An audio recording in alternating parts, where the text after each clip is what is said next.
The Shanghai Bund, full of extravagance, is accompanied by a steady stream of murders. The bustling 10-mile foreign market is intoxicating, and Bai Rongxuan, who has lived a lifetime, has no choice but to disguise herself as a man and return to her ancestral home to search for the truth in order to find the culprit who framed her mother and killed her brother. Keywords of the novel. Baizihan no pop-ups. Download the complete collection of Baizihan TXT, and read the latest chapters of Baizihan. Chapter 1. New Year's Eve. You are listening at novelfull.audio. Chapter 1. New Year's Eve. On New Year's Eve, the sky was covered in white snow. The snow started to fall from noon and continued until night without stopping. Meng Fansheng and Su Qingyu walked side by side in the remote and quiet alleys of Beiping City. The north wind carried a chilling chill, and the two of them coincidentally hugged each other tightly, wrapping the woolen scarf around their necks. Their originally relaxed and comfortable steps also accelerated a lot. Nowadays, the war is tight and the people are struggling to make a living. The Spring Festival this year is far from as lively as before, and it has been very miserable. There is no trace of festive joy in the entire city of Beiping, and everywhere is gloomy with a hint of melancholy and decadence. Su Qingyu said with some indignation, "The situation is so chaotic. Even if we rise up to study, what use can we have?" Meng Fansheng nervously looked around, afraid that anyone would hear his rebellious words. "Be careful, you forget why Mr. Li was taken away by the military police before the new year." However, he casually expressed his opinions while drinking and was reported. "A few days ago, I heard that he was still imprisoned and suffered a lot." "What are you complaining about, son?" Su Qingyu sighed and said, "I can't even say anything. What more freedom and ambitions are we talking about? Guangzheng, I'm really disheartened. I wish I could go back to the countryside to farm. It's better than living a life of enduring hardships here." Guangzheng was a Chinese character personally chosen by Meng Fansheng's teacher during his studies. After listening to Su Qingyu's words, he couldn't help but laugh and said, "Have you forgotten what the teacher said? The night has an end, and this is the darkness before dawn. Giving up at this moment will invalidate all your previous ideals and aspirations. Keep persevering." Su Qingyu shook his head and sighed, "I don't know when this dawn will arrive." They are currently in the most dilapidated part of the city of Beiping, with no lights on either side of the alleyway. The dark night is particularly gloomy. The crisp sound of firecrackers came from the wealthy area in the distance, adding a touch of joy to this dull spring festival. "Look, the poor can't even afford to eat, but the rich still have leisure to set off firecrackers and enjoy flowers." Su Qingyu let out a sneer, his face full of sarcasm. Meng Fansheng knew his personality and was notorious for being cynical in school.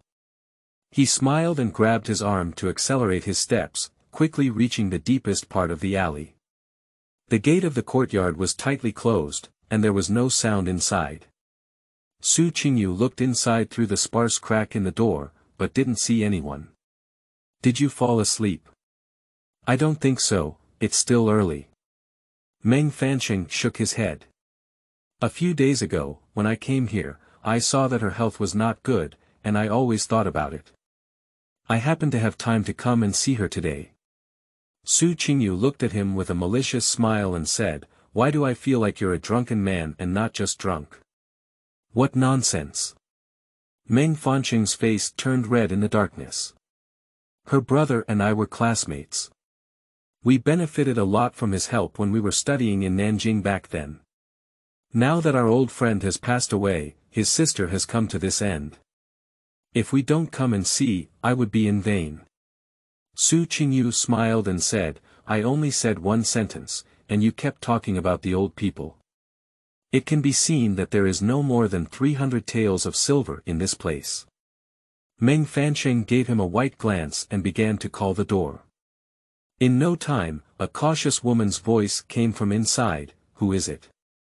Meng Fansheng recognized her voice and said with a smile, "Is that Wu Mama?"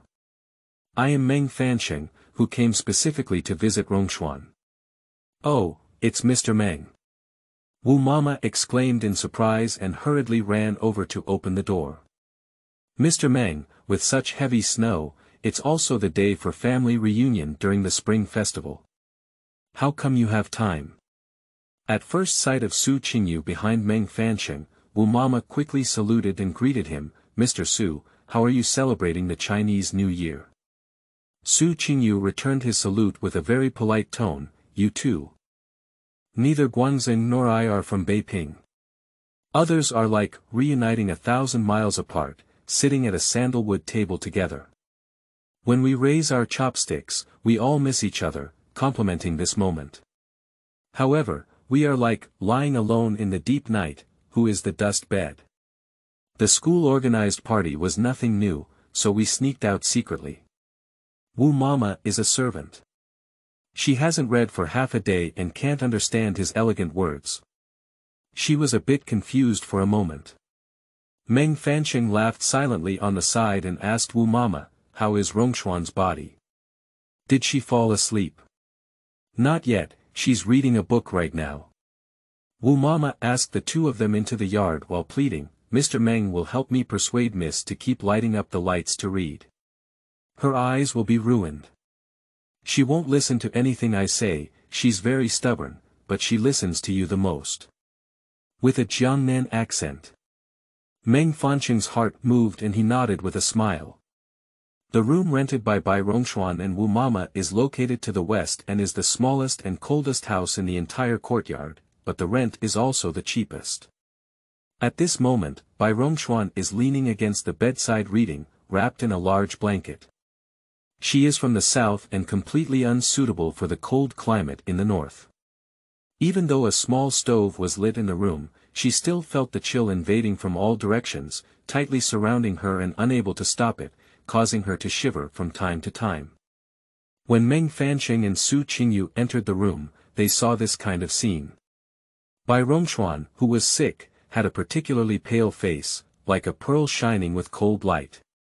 She held a thick book in her withered hand and was reading it seriously. A candle that was about to burn out was lit on the low table in front of the bed. The stove was burning on the side near the door. There was only some porridge in the pot, and there were few rice grains in it. Besides, there was nothing else in the entire room. Although it was dilapidated, it was cleaned clean and spotless. Upon hearing the commotion, Bai Rongxuan couldn't help but lift her head and saw Meng Fancheng and Su Qingyu. A hint of surprise flashed in her eyes, but she quickly became generous and joked with a smile, these are really distinguished guests. On the snowy New Year's Eve, the two of them walked in the snow, truly worthy of being teachers of Peking University, with a poetic and picturesque atmosphere. Despite being sick for a long time, her face was very ugly, but her eyes were particularly dark and bright, as if she had fainted from the Milky Way. Meng Fancheng was stunned for a moment before laughing and taking off his scarf. He patted off the snow on his shoulder and said, it's rare that the school took a break and came over to see you. How are you doing? Are you still coughing? Wu Mama was about to answer the conversation when Bai Rongxuan rushed to say, it's much better. I didn't cough much today, so I can see that the doctor you introduced has real skills. She placed the book aside and arranged to say, Wu Mama, there's no reason for guests to stand and talk. Hurry up and borrow a chair. Wu Mama looked at Bai Rongxuan with heartache and didn't say much. She hurriedly went to the next door to borrow 2 stools and arranged to go to the kitchen to find a kettle to boil hot water. Su Qingyu saw Meng Fancheng sitting not far from the bed, politely separated from Bai Rongxuan. You look at me and I look at you, but no one speaks. He was a bit amused and deliberately said, Rongxuan, why do you call Guangxing brother Meng, but you call me Mr. Su? Isn't that too far-fetched? Why don't you also call me brother Su? It's also very approachable. Bai Rongxuan was momentarily stunned at the sound, and then shyly smiled. Meng Fancheng awkwardly cleared his throat and said, why are you talking so much today? If I had known that, I shouldn't have brought you here. Su Qingyu flattened his mouth in grievance and said, why? Do you think I'm too much of a hindrance now? Meng Fanqing frowned and said, can you be more serious? Okay. I'll just shut up, okay. Su Qingyu frowned and stood at the door with his arm in his arms, looking like a child holding his breath. Coincidentally, Wu Mama walked in carrying a kettle and said, oh, Mr. Su, what's wrong with you? Are your eyes uncomfortable? Su Qingyu chuckled and pouted inwardly, it's hot inside, I'll cool down here for a while. Wu Mama took the opportunity to look over. Meng Fanqing is a typical scholar, enthusiastic, shy in personality, and can be called a talented person in appearance, making people feel intimate. Wu Mama genuinely likes it, and if he could come together with his own young lady, she would be 120 supporters. Therefore, she only smiled and said, there is no good tea to serve at home, so we can only invite 2 gentlemen to drink hot water. She skillfully added new firewood and put the kettle on the stove to boil water. Meng Fanqing asked Bai Rongxuan about her condition again, and after talking to her for a while, he finally felt relieved when he saw that she did not have a cough. Su Qingyu was bored on the side, using the excuse of going out for convenience and running outside to enjoy the snow. Bai Rongxuan felt uneasy and said, Wu Mama, hurry up and take a look. It's still snowing outside. At least take an umbrella and don't let Mr. Su get caught in the cold. The years are not good, and life is difficult. It's not a joke to get sick at this time. Wu Mama quickly found an old oil paper umbrella from the corner and followed it out. There are only 2 people left in the room, Bai Rongxuan and Meng Fanqing. Meng Fanqing awkwardly rubbed his hands and said, would you like some water? I'll help you pour it out. Bai Rongxuan shook her head and said, Brother Meng, please sit still. I have something to ask you for. What's up? Just say it, why bother talking? Meng Fanqing rarely saw Bai Rongxuan show such a serious expression, which made him feel uneasy. After thinking for a moment, Bai Rongxuan said, my body is definitely not good anymore. Although I have regrets in my life, I have no choice but to do so. The one that worries me the most now is Wu Mama. She followed me from south to north and has endured a lot of hard work. A few days ago, her son wanted to take her back to Rongyang, but she couldn't trust me and refused with her heart. I now think that no matter what, I can't drag on any longer. I also know that it is very difficult to buy tickets at this moment, but I still want you to think of a way to send Wu Mama back to her son's side, so that I can relax. Surprisingly, there was a tone of explaining the aftermath. Meng Fanqing was greatly surprised and frowned. What are you talking about? Wu Mama has left, who will take care of you? That's all your imagination. Your illness doesn't necessarily improve. Bai Rongxuan smiled sadly and said, I know my body the best.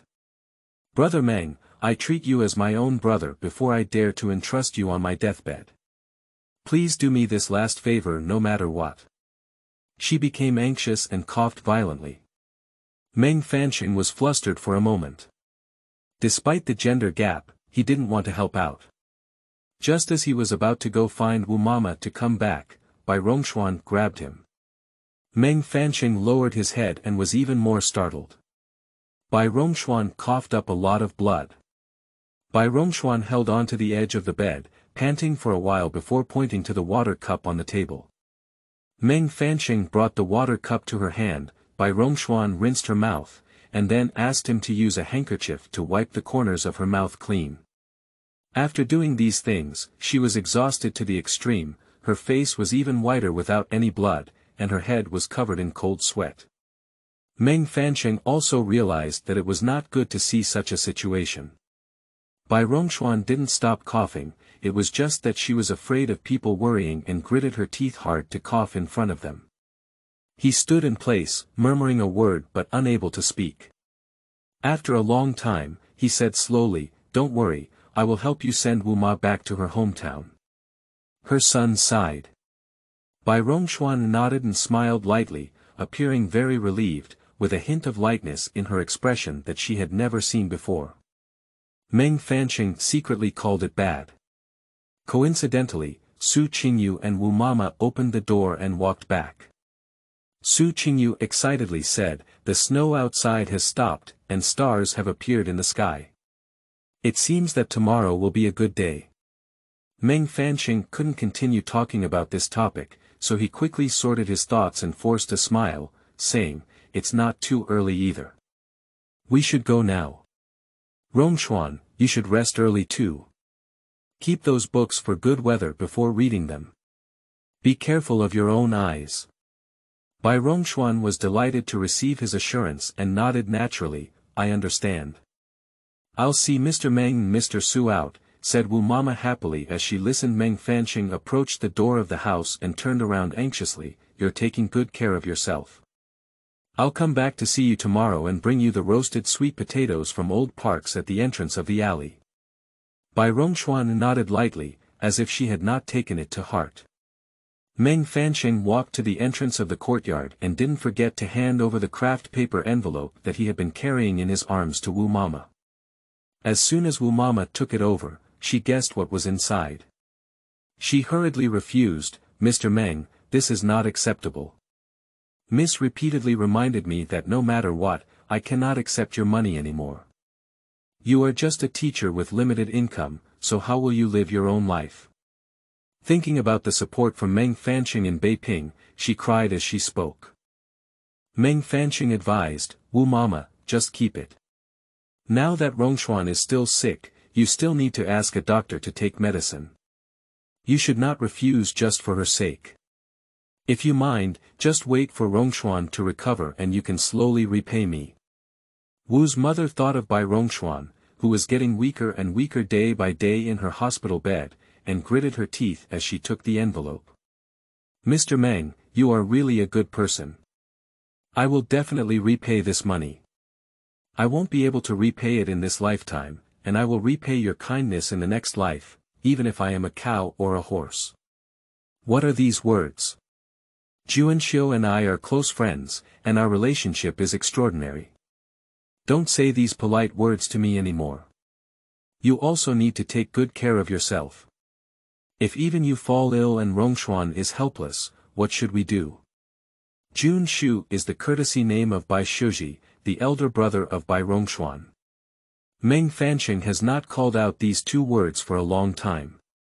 In the cool north wind, he suddenly recalled the days in Nanjing when the teacher personally wrote characters for the two of them. The sunshine at that time was so beautiful. Su Qingyu patted his shoulder in a timely manner and reminded him, "It's very late. We should go now, otherwise the school might have some trouble." Meng Fanqing regained his senses and bid farewell to Wu Mama, repeatedly promising to visit Bai Rongxuan again tomorrow. Without tomorrow, there will never be. On New Year's Eve of this year, Bai Rongxuan closed her eyes forever and ended her 21-year-old life. New article updates, seeking support. End of this chapter. Chapter 2. Rebirth. You are listening at novelfull.audio. Chapter 2. Rebirth. Bai Rongxuan's last memory lingered in Wu Mama's hysterical cries. Afterwards, she weakly fell into a darkness. Is this the feeling of death? It doesn't seem to be as painful as she imagined. I felt like I was trapped in a soft cotton ball, my body floating upwards uncontrollably. Does this life come to an end like this? All love and hate, all enmity, all pain, have come to an end forever at this moment. The picturesque Hangzhou, bustling Shanghai, rainy Tianjin, and the fallen and snowy Beijing. In this life, she has experienced ups and downs, like rootless willow catkins and duckweed, driven by fate, and has involuntarily traveled to so many places. My mother and brother have already left on their own, and Wu's mother will also be properly placed by Meng Fanqing. With nothing to love in the mortal world, she can finally sleep peacefully, right? There won't be any more ups and downs in her life. That's it. Even though I am so unwilling, so resentful, so regretful, even though I am still so young, there are so many things I want to do but haven't done. That's it. Without any constraints, her body was as light as a feather. Bai Rongxuan gradually relaxed and enjoyed the eerie silence around her, as if her limbs and bones had never been so light before. Suddenly, someone grabbed her hand. Bai Rongxuan was startled and quickly opened her eyes. The dazzling light made her very uncomfortable, almost covering her eyes with her hand while opening them. "Oh, are you going or not?" a beautiful and pleasant girl's voice echoed in her ear. "You've been sleeping all afternoon and still feeling drowsy. If you don't go, I'll go alone." Why is this voice so familiar? Like the voice of Tang Xueru, the youngest yet most restless and mischievous daughter of my uncle's family. I'll tell you, I've secretly looked at it. Not only are there fireworks, but there are also firecrackers hidden in the small room behind the kitchen like my brother's treasure. I've already stepped on them a bit. Do you want to come with me? The girl said for a while, but seeing that Bai Rongxuan still didn't react, she angrily pushed her hand away. "Hey! What's going on with you today? Did you listen to me?" A pink and tender face suddenly appeared in front of Bai Rongxuan's eyes. Tang Xueru was only 12 or 13 years old at this time, with bright eyes and teeth, carved in powder and jade. Her pair of especially dark and bright big eyes were like two carefully crafted gemstones. She was wearing a cheerful jacket and skirt, and a string of bright pearl collars hung around her neck.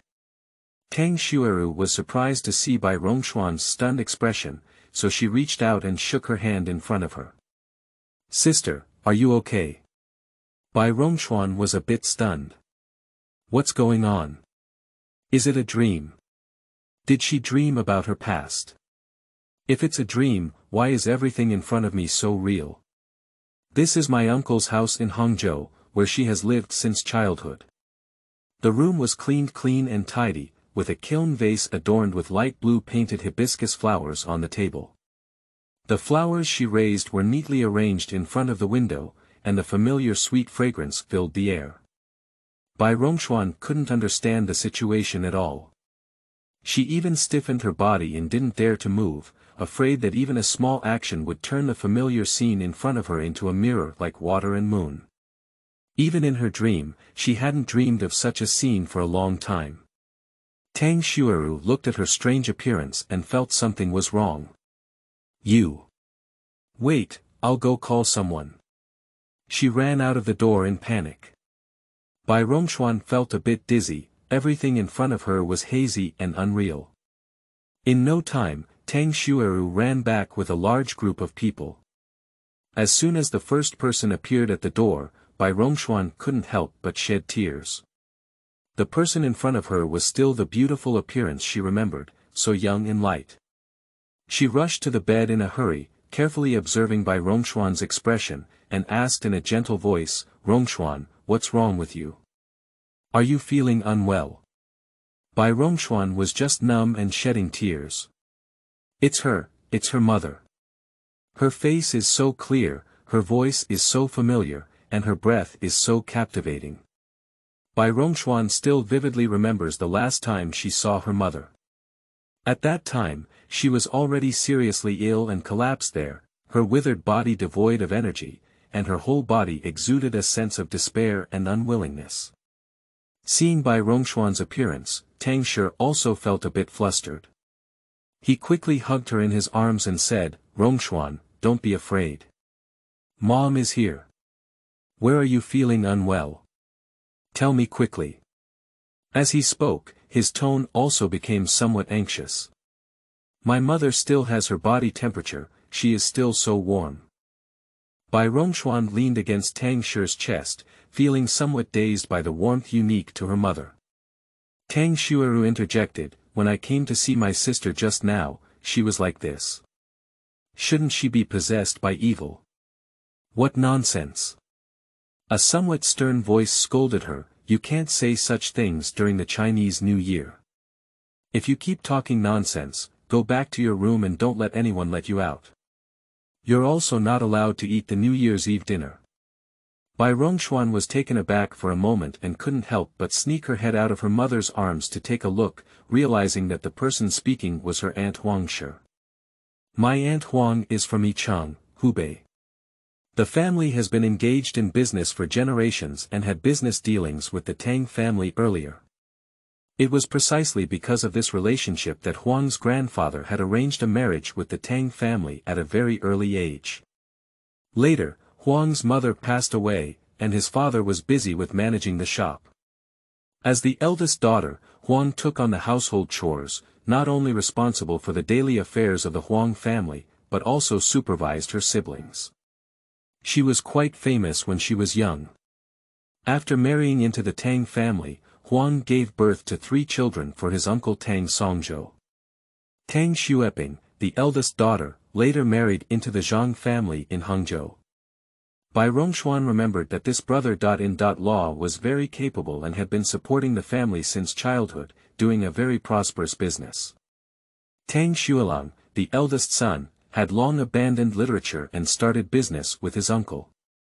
Although he was young, he had a unique vision and was willing to work hard. He often made his uncle sigh that if this son had been born a few years earlier, he might have really been able to make a career. Tang Xueru, a young girl, is an restless master who causes trouble all day long. The last time Bai Rongxuan heard of her news was when she secretly sneaked into a girls' school in Guangzhou with a few friends, and then there was no news of her. At this moment, Tang Xueru received criticism from her mother and pouted somewhat unconvinced. She leaned over to the bed and stared at Bai Rongxuan silently. Huang looked at Bai Rongxuan's expression with heartache and said, "Why is your face so ugly? Hurry up and arrange for someone to come and see a doctor." Chui's mother, who followed Huang in, said, "Madam, where are we going to hire a doctor during the Chinese New Year? We are all busy with the holiday." Chui's mother was Huang's former maid, and later Tang's old lady took charge and married a second shopkeeper of the Tang family's store. She was the most loyal to Huang. She anxiously leaned forward and suggested to Huang, "Miss Ru still had 1 pair of shock medicine left from the one she took before the New Year. Why don't we boil it for Miss Xian first?" Upon hearing her words, Bai Rongxuan suddenly remembered one autumn when Tang Xueru climbed to a walnut tree in the backyard of the Tang family to learn how to plant walnuts. However, she didn't pick a few walnuts and fell off the tree, feeling frightened. She hired a doctor and took 4 or 5 pairs of decoction to recover. Upon hearing this, Huang quickly agreed, "Hurry up. Go and cook it up and bring it over." Chui's mother rushed out of the door with fast steps. Tang was still uneasy, looking down at Bai Rongxuan's pitiful expression like a kitten. "What's going on? Aren't you still okay this afternoon?" He asked Huang again, "Is that soup effective? Don't ruin Rongxuan." "No way," Huang comforted her. "That medicine was taken by Xueru before, and its efficacy is very good. You don't have to worry. I see her appearance, which is very similar to Xueru's appearance at the time. It seems that she was also frightened. Did she be scared by the sound of firecrackers from someone's house in her sleep?" Tang suddenly realized, "Rongxuan, don't be afraid, Mom is here." The situation before her made Bai Rongxuan increasingly confused. If it was a dream, why would the dream be so real? If everything is an illusion, why can she smell the fragrance of flowers, hear the noisy sounds outside, and feel the warmth of her mother? Just then, Mrs. Wu ran in from outside and said, "Madam, the old lady is coming." Upon hearing her voice, Bai Rongxuan couldn't help but peek in and take a look. Wu Mama in front of me is still very young, wearing a gray coat and her face is very anxious. She was her mother's dowry maid and had always been loyal to her mother. When her mother was driven out of the Bai family, she resolutely followed her out. Years later, she followed Bai Rongxuan around various places and took care of her tirelessly, all for the sake of her mother's face. Thinking of the lonely and helpless years in Beiping, Bai Rongxuan leaned against her mother's soft chest and cried. "Good child, don't cry. Your grandmother has come to see you," Tang comforted her in a low voice. "What's wrong with Rongxuan? Show me now." An old woman walked in anxiously, supported by a 17-year-old girl. She rushed to the bed in 2 or 3 steps, looking at Bai Rongxuan with a worried expression in her eyes. "Rongxuan, where are you feeling unwell?" Bai Rongxuan looked up and saw her grandmother. My grandmother still looked like she remembered, her hair was half white, but she was neatly combed and not at all messy.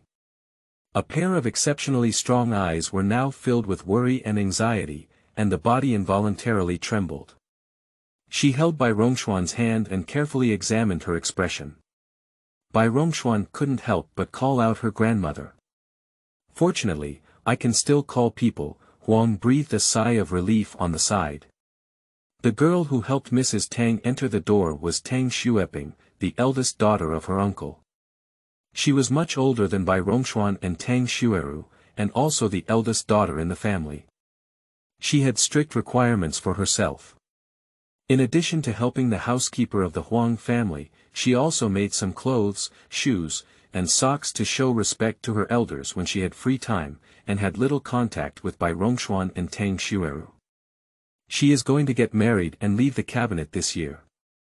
Since last autumn, she has been busy preparing her dowry, and she doesn't go out much anymore. As it was the Chinese New Year, she rarely wore a crimson top and a light yellow long skirt, which made her look radiant. She looked on for a while and whispered, "Xueru, what's going on with Rongxuan?" Upon her inquiry, everyone turned their attention to Tang Xueru. Tang Xueru nervously took a step back and said, "Don't do my job. Don't wrongly accuse me. I came to play with her, and she woke up like this, which has nothing to do with me." She waved her hands repeatedly to prove her innocence, fearing that others wouldn't believe her. Huang gave her a silent glare and said, "No one blames you, what are you afraid of?" I don't have too many criminal records, I'm afraid you might misunderstand me," Tang Xueru muttered. When everyone heard her say this, they couldn't help but laugh. Tang Laofu said humanely, "You bastard demon king, you also know that you are too stubborn. Tomorrow, you will grow another year. Do you dare to act recklessly?" "Madam, the medicine is ready," said Chui's mother as she brought in the prepared medicine. Mrs. Tang looked curiously at her and said, "What kind of medicine is this? Why is there still a doctor out for consultation during the spring festival? How could that be?" Huang sighed, "This is the medicine that Xueru had taken before, specifically for treating shock. I saw Rongxuan's appearance as if she was scared, so I took the initiative to boil the medicine." Tang Laofu nodded and said, "Take this medicine first. Wait until tomorrow's first day, and then go and invite a good doctor to come and take a closer look." Huang and Tang both agreed. Bai Rongxuan stared blankly at everything in front of her, until Tang handed the spoon containing the soup medicine to her mouth, but she still dared not move. "If this move turns all dreams into bubbles, what should we do?" Tang Shi saw her daughter sitting there numbly, thinking she was worried about the bitterness of the medicine. "Rongxuan, be good, drink the medicine first, and Mom will have someone peel a pear for you to eat." After hearing these words, Wu Mama didn't use anyone's orders and went to peel pears herself. Tang sent the spoon forward again, and Bai Rongxuan obediently opened her mouth and put the medicine in her mouth. The intense bitter taste made Bai Rongxuan instantly wake up. At this moment, she finally understood that she was not dreaming at all, and everything in front of her was actually true. End of this chapter. Chapter 3. Relatives. You are listening at novelfull.audio. Chapter 3. Relatives. Because of Bai Rongxuan's sudden and strange illness, coupled with the Tang family's uneasy New Year. According to the tradition of the Tang family, during the spring festival, Tang Songzhou and Tang Xuelang's father and son would go to the ancestral temple in the Tang family's long house to worship their ancestors in the morning. Due to poor business in recent years, Tang Chongzhou, the eldest master of Changfang, had been out of town all these days before the Chinese New Year. He came back specifically for the Chinese New Year and didn't see his younger brother or nephew for a long time. He left the two of them to eat. As it was the Chinese New Year, Tang Songzhou was not as strict as before. He drank until night and only returned to the Tang residence with the help of Tang Xuelang. The Tang family has a small foundation in Hangzhou, but they separated early on. Tang Songzhou and his family have 2 bedrooms, and they all rely on a tea garden they obtained during their separation and 2 tea shops by the West Lake to make a living. In earlier years, the business was decent, but in recent years, it has not improved year by year. Tang Songzhou returned home drunk and heard about Bai Rongxuan's illness at the gatehouse, which frightened him and made him lose some of his drunkenness. Bai Rongxuan has been living with the Tang family since childhood, and was watched by Tang Songzhou as she grew up, just like his own daughter. Upon hearing that she was not doing well, he didn't care about anything else and stumbled to the backyard. Bai Rongxuan was sleeping under the comfort of Tang Shi at that time. Huang Shi saw her husband's panicked face and quickly comforted him with a few words. Tang Songzhou still entered the room and breathed a long sigh of relief when he saw his niece sleeping with his own eyes. Mrs. Tang beside her saw the situation and Lao Hui smiled with relief. When the kitchen steward ran over to report that the New Year's Eve dinner was ready, Mrs. Tang walked out with the help of Huang. Tang suggested staying to take care of her daughter because she was not at ease. Since Tang returned from the Bai family to the Tang family, he has been depressed and has had little interaction with others. Compared to before getting married, he has simply changed his personality, looking old and full of vigor. If there is anything else in her gray life that has color, it must be the 2 children she raised through hard work.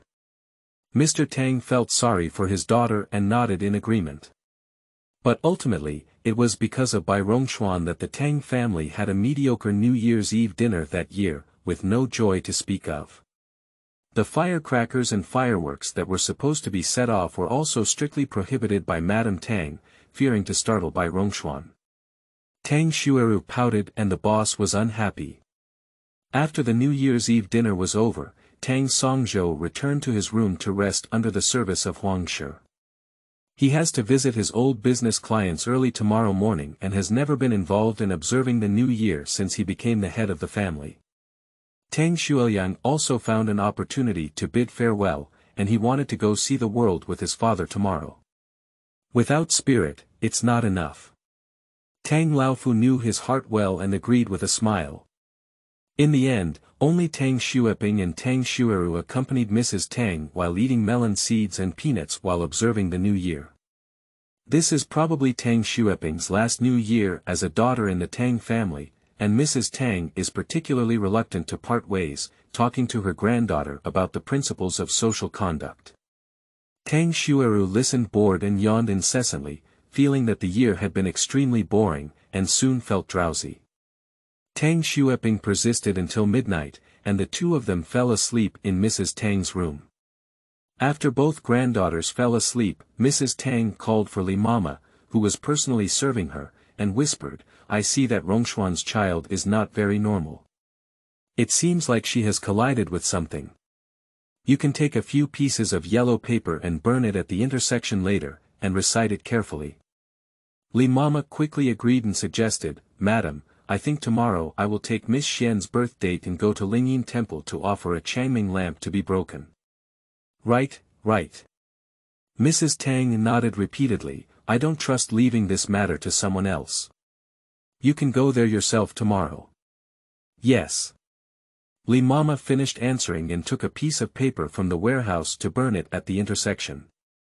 She couldn't help but recite many things like Amitabha Buddha. On the first day of the Lunar New Year, the shop had not yet opened, but Huang still asked Chui's mother to invite a doctor over. Tang hardly closed her eyes that night. When she saw the doctor coming, she quickly made way for her position. The doctor searched his pulse for a while, saying that he was anxious and worried. He needed to take good care of himself and prescribed 2 pairs of decoction, which he should take alternately. Bai Rongxuan lay in the hospital bed like this for 3 days in a row.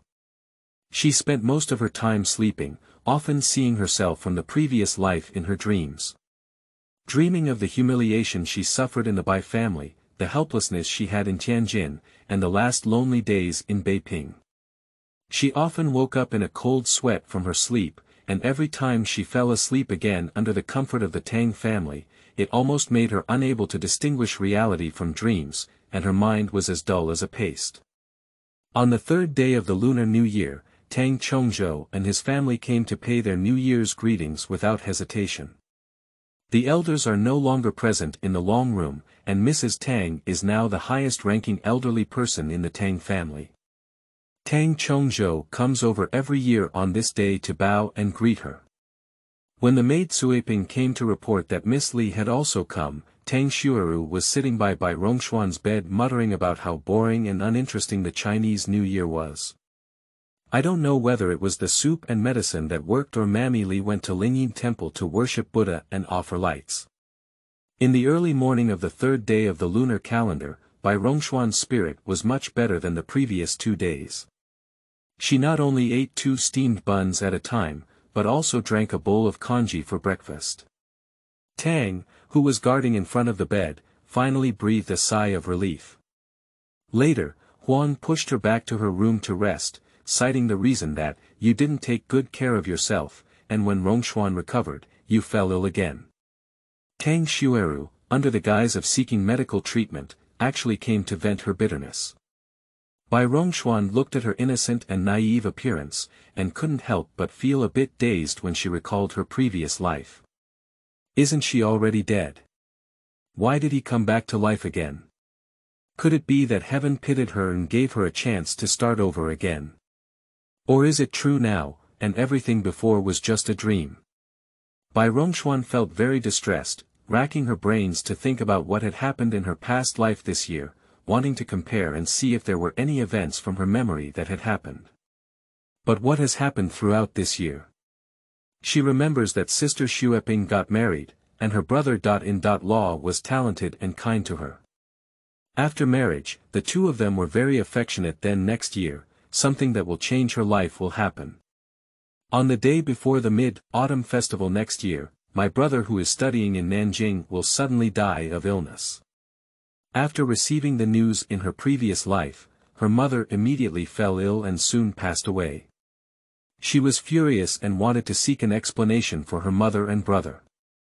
Despite the advice of her uncle and aunt, she resolutely took Wu's mother to Shanghai to find the Bai family.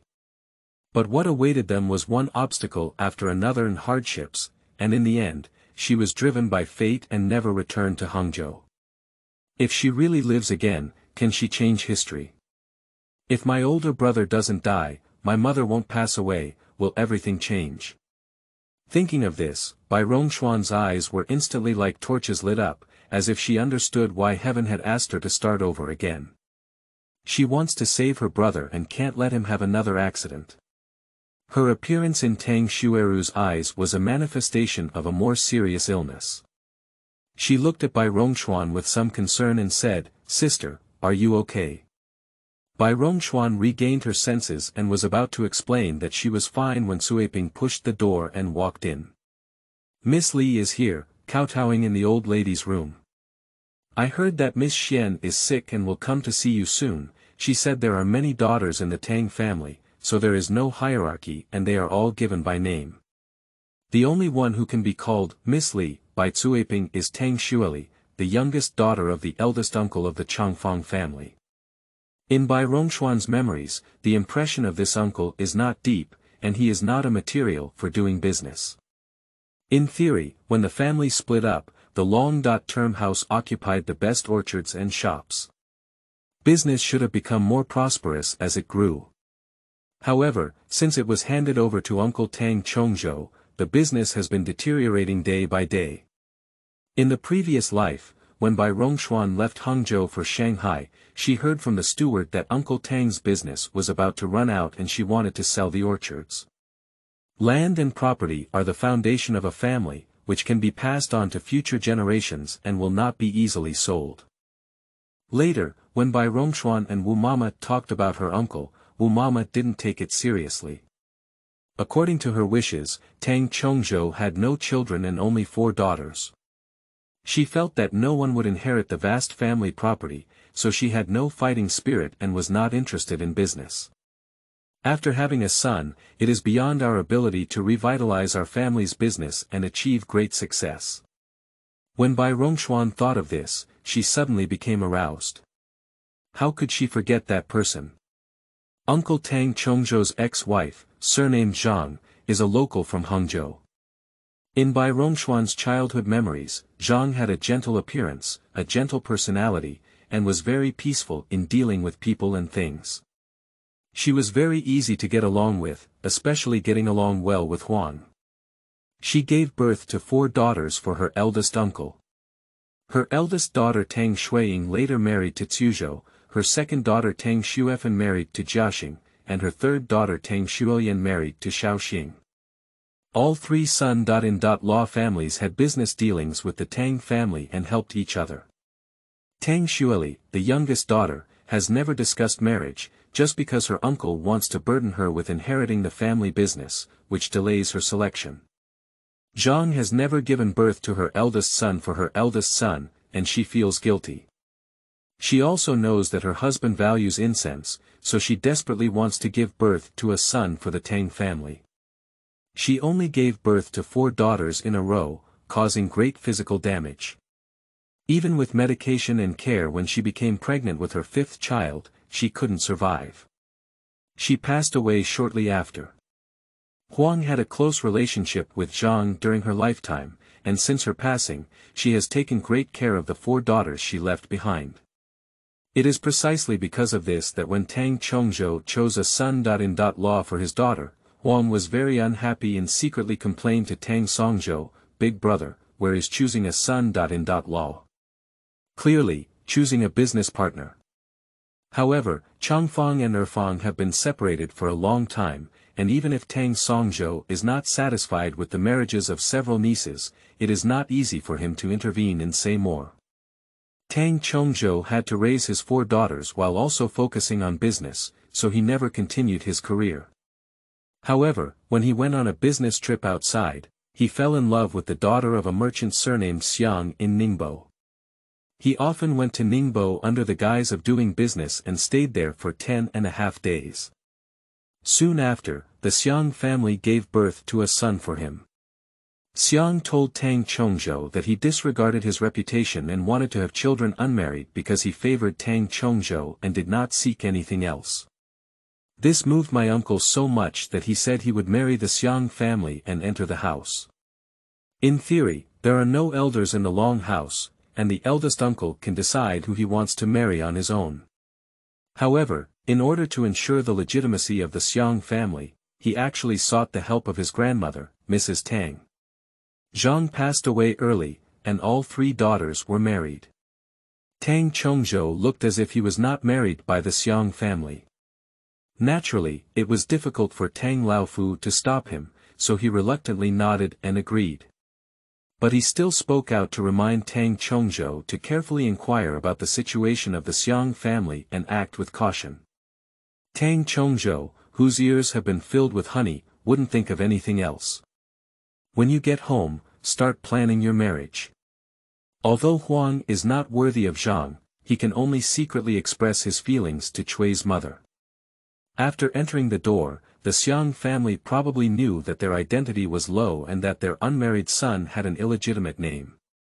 Therefore, they were extremely respectful to Mrs. Tang and the Huang family, and were also cautious and attentive to Tang Xueli's affairs. However, Bai Rongxuan was well aware that all of this was disguised by Xiang Shi. I remember before she left Hangzhou in the previous life, Xiang relied on her eldest son Tang Xuero, who was born for Tang Chongzhou, to have grown up and firmly controlled the Changfang. Since then, she has revealed her true colors, showing no respect towards the second wife, and even privately taking the initiative to marry Tang Xueli to a widower's family in Hangzhou who lost his wife. After Huang learned the news, she sent Chui's mother to inquire and found out that the widower was already in his 50s, enough to be Tang Xueli's father. Xiang was greedy for the dowry he gave and agreed without saying a word. Huang found the long room to reason, and was even ridiculed and insulted by the Xiang family. After returning, he was sick for half a month before he could barely get out of bed. At that time, Bai Rongxuan realized what it meant to lure a wolf into the house. Counting the days, Xiang had already entered the door for 3 or 4 years by this time, and Bai Rongxuan had no way to stop it. But it would be great if she could reveal her fox tail early. End of this chapter. Chapter 4. Letters. You are listening at novelfull.audio. Chapter 4. Letters. Bai Rongxuan was secretly planning that Tang Xueli had already entered the door under the service of the maid. Tang Xueli and Tang Xueping are the same age, only a few months younger than her. However, she is the most Zhang-like daughter among her uncle's 4 daughters, with a standard melon seed face, fair and delicate skin, a pair of eyes full of tenderness like autumn water, and 2 shallow pear pits on her mouth when she smiles. Sisterly. Tang Xueru immediately pounced on her and hugged her, coquettishly teasing her.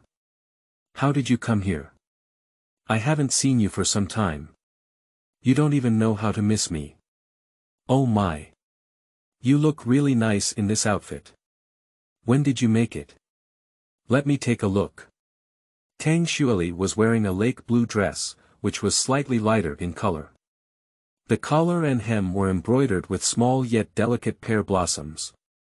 She smiled and nodded at Tang Xueru's forehead, saying, "Why are you so noisy after growing 1 year? When will you understand something?" Tang Xueru pouted discontentedly, "Why is everyone teaching me a lesson when they see me?" Tang Xueli carefully looked at Bai Rongxuan's expression and said, "I heard you're sick. Are you feeling better now? Is there anything else that's uncomfortable?"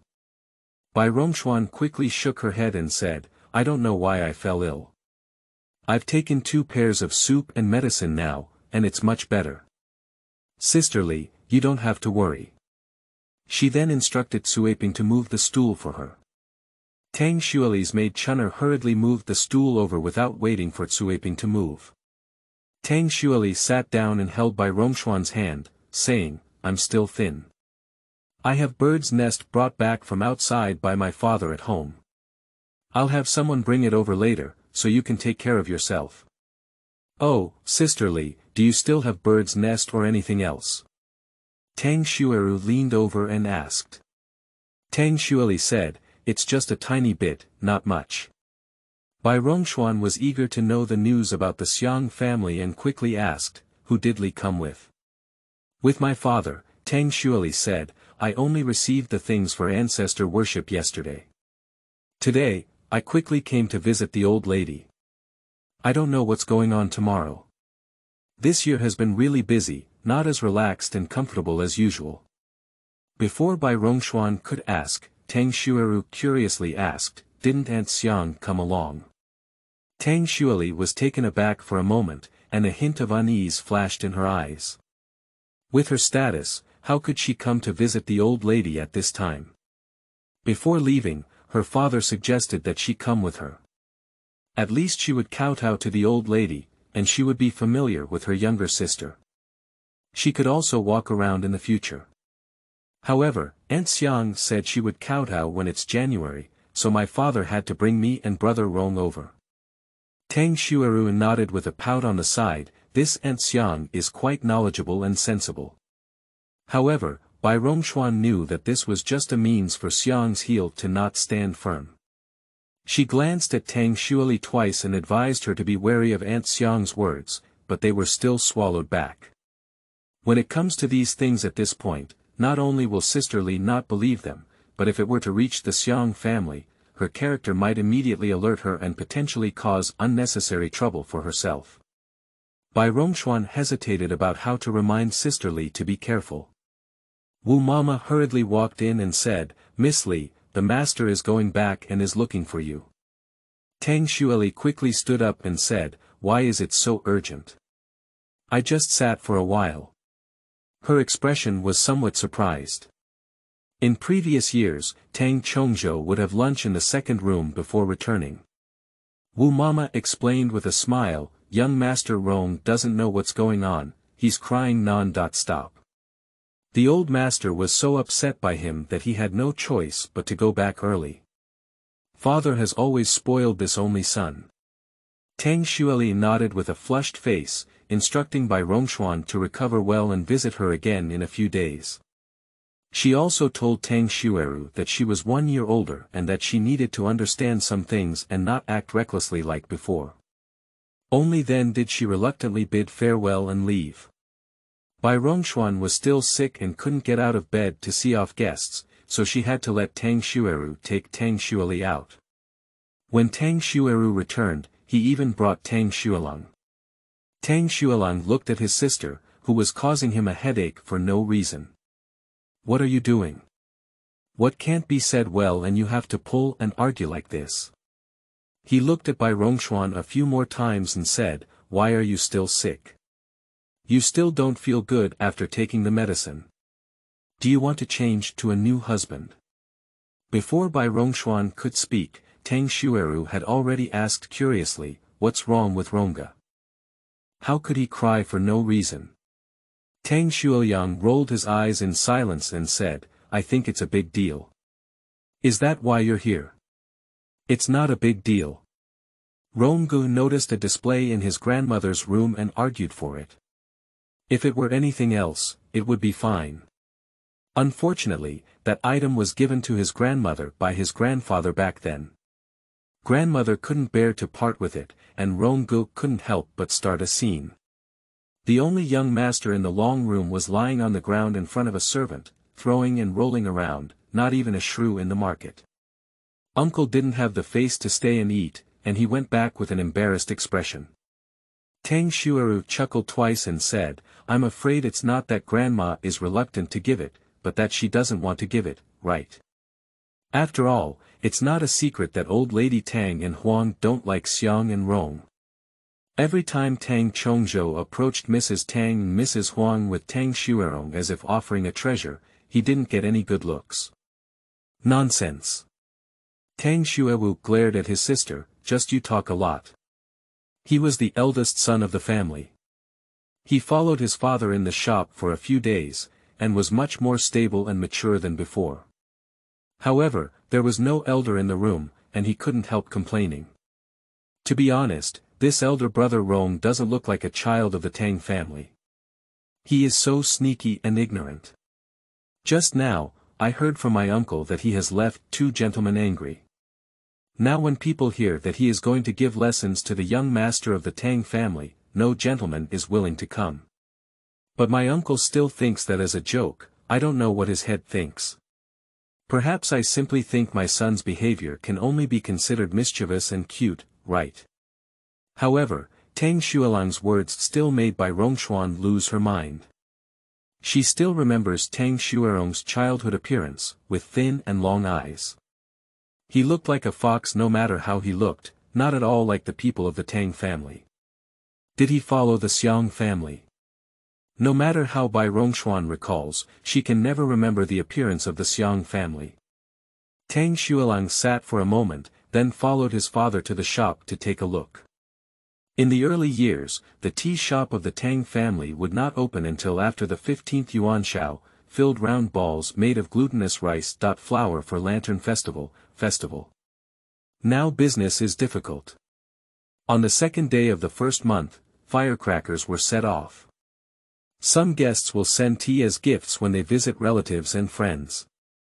When he left, Bai Rongxuan asked Tang Xueru, "Do you know what Xiang looks like?" "What kind of thing?" "Just." Tang Xueru tried her best to recall, and finally said, "Just like a woman." Bai Rongxuan suddenly felt like she was asking the wrong person. In the evening, Bai Rongxuan was served by Wu Mama and Suiping, who had just taken the medicine. Tang and Huang came to visit her and saw that although her face was still pale without blood, she was still in good spirits and talked more. It was then that she finally felt relieved. Coincidentally, a little maid named Sanchi walked in holding a small craft paper bag and said, "Madam, Chui's mother said that this was sent by Miss Li, indicating that it should be given to Miss Xian." "What is it?" Huang took it over and opened it. It turned out to be a small bag of bird's nest, although not many, with a good appearance. Huang smiled and handed it to Wu's mother. "Put away your young lady, and stew some for her to heal her body." Wu's mother carefully took it and held it in her hand, afraid of being blown away by the wind. Tang was puzzled and said, I'm afraid this bird's nest is not cheap. How could it be delivered to you? Bai Rongxuan explained, this morning, Sister Li and her uncle came over to kowtow to my grandmother. They heard that I was sick and came specifically to visit, so they said she had some bird's nest at home and wanted to give it to me for recuperation. At that time, they just casually said that I didn't take it to heart, but she still remembered it. Xueli is a rare and good child, Huang said with emotion. She is only a few months younger than Xueping. Xueping is getting married this year, and her marriage has not been seen yet. Now that Xiang has entered the door, Big Brother is a soft-eared person. I'm really worried that he might just marry Xueli in a daze. Xiang Shi is not someone who is meddlesome, so don't think too much. Tang naturally didn't know Xiang Shi's true face and continued to speak for her. Although Big Brother doesn't have many ideas, there haven't been any major mistakes in the marriage of the first few children. Xueying, Xuefen, and Xuelian got married quite well and lived a prosperous life. That's not his credit, it's his sister-in-law's spirit in heaven who blesses these poor children, Huang said with heartache. The only person she can call her sister in-law is naturally the deceased Zhang. After 15 days, every household turned off their lights, and Bai Rongxuan's body seemed to be walking day by day with the help of Wu Mama. Tang and Huang have been worried about her illness for a whole January, and now they finally feel relieved. Bai Rongxuan discussed with Huang, Auntie, my body is much better now. Let's return the Cuiping screen to Sister Ping. She also needs to embroider a dowry. It's not good if she doesn't have a capable person around her. The second house of the Tang family is not considered a wealthy family, and there are not many servants. Apart from the gatekeeper and an old steward leading 2 servants to guard the house, there are only a few elderly mothers and grandmothers who serve closely in the backyard. As for the maids, there are only Cuiping, Sanchi, Chuntao, and a young man named Xiaoyuan. Xiaoyuan can't help much, he can only run around and pass a message.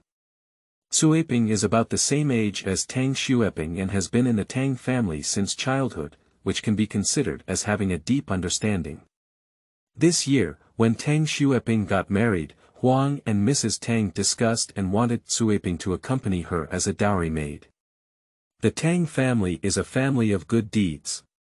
Although Cuiping is a servant, Mrs. Tang still called her over and asked her what she meant. Cuiping's parents passed away early and were sold to the Tang family by someone else. Over the years, the Tang family has treated her extremely well, unlike other families who often beat and scold their servants. The young lady has a gentle personality and is a rare good person, so she is willing to follow Tang Xueping. Bai Rongxuan and Tang Xueru have not had fixed maids around them since childhood. One is taken care of by Wu Mama and the other is taken care of by Chui Mama. This time, because Bai Rongxuan was sick, Sanchi and Chuntao were still young. Tang Laofu was worried that Wu Ma would have to serve Tang Shi and take care of Bai Rongxuan, so he temporarily transferred Cuiping. Now that Bai Rongxuan's health was improving and Huang was worried about her daughter's dowry, she nodded and agreed. After February 2nd, when Bai Rongxuan's body was almost healed, her brother Bai Shuji sent a letter from Nanjing. End of this chapter. Chapter 5. Salvation. You are listening at novelfull.audio. Chapter 5. Salvation. In Bai Rongxuan's memory, his brother Bai Shuji has always been a hardworking and strong person. So much so that after his early death at a young age in his previous life, his uncle Tang Songzhou would shed tears and lament, being too strong and easy to break down, Zhiga is just too strong. Since he came out of the Bai family feeling down, he has been holding back a lot of energy in his heart, wanting to make some achievements to show others. In the past, I thought he was young and ambitious, and the family didn't say much. Now, it seems that we, as elders, are at fault. Regarding why her mother was kicked out of the Bai family and returned to live in the Tang family, Bai Rongxuan has never really figured it out. Every time she asked these questions, her mother couldn't help but shed tears, and her grandmother, uncle, and aunt would also be vague, saying that she was young and would tell her when she got older and understood something. But from her past life until her death, no one said anything. Later, during the difficult years in Beiping, Bai Rongxuan learned some trivial information from Wu Mama. The Bai family has lived in Shanghai and is a highly prestigious family in the local area.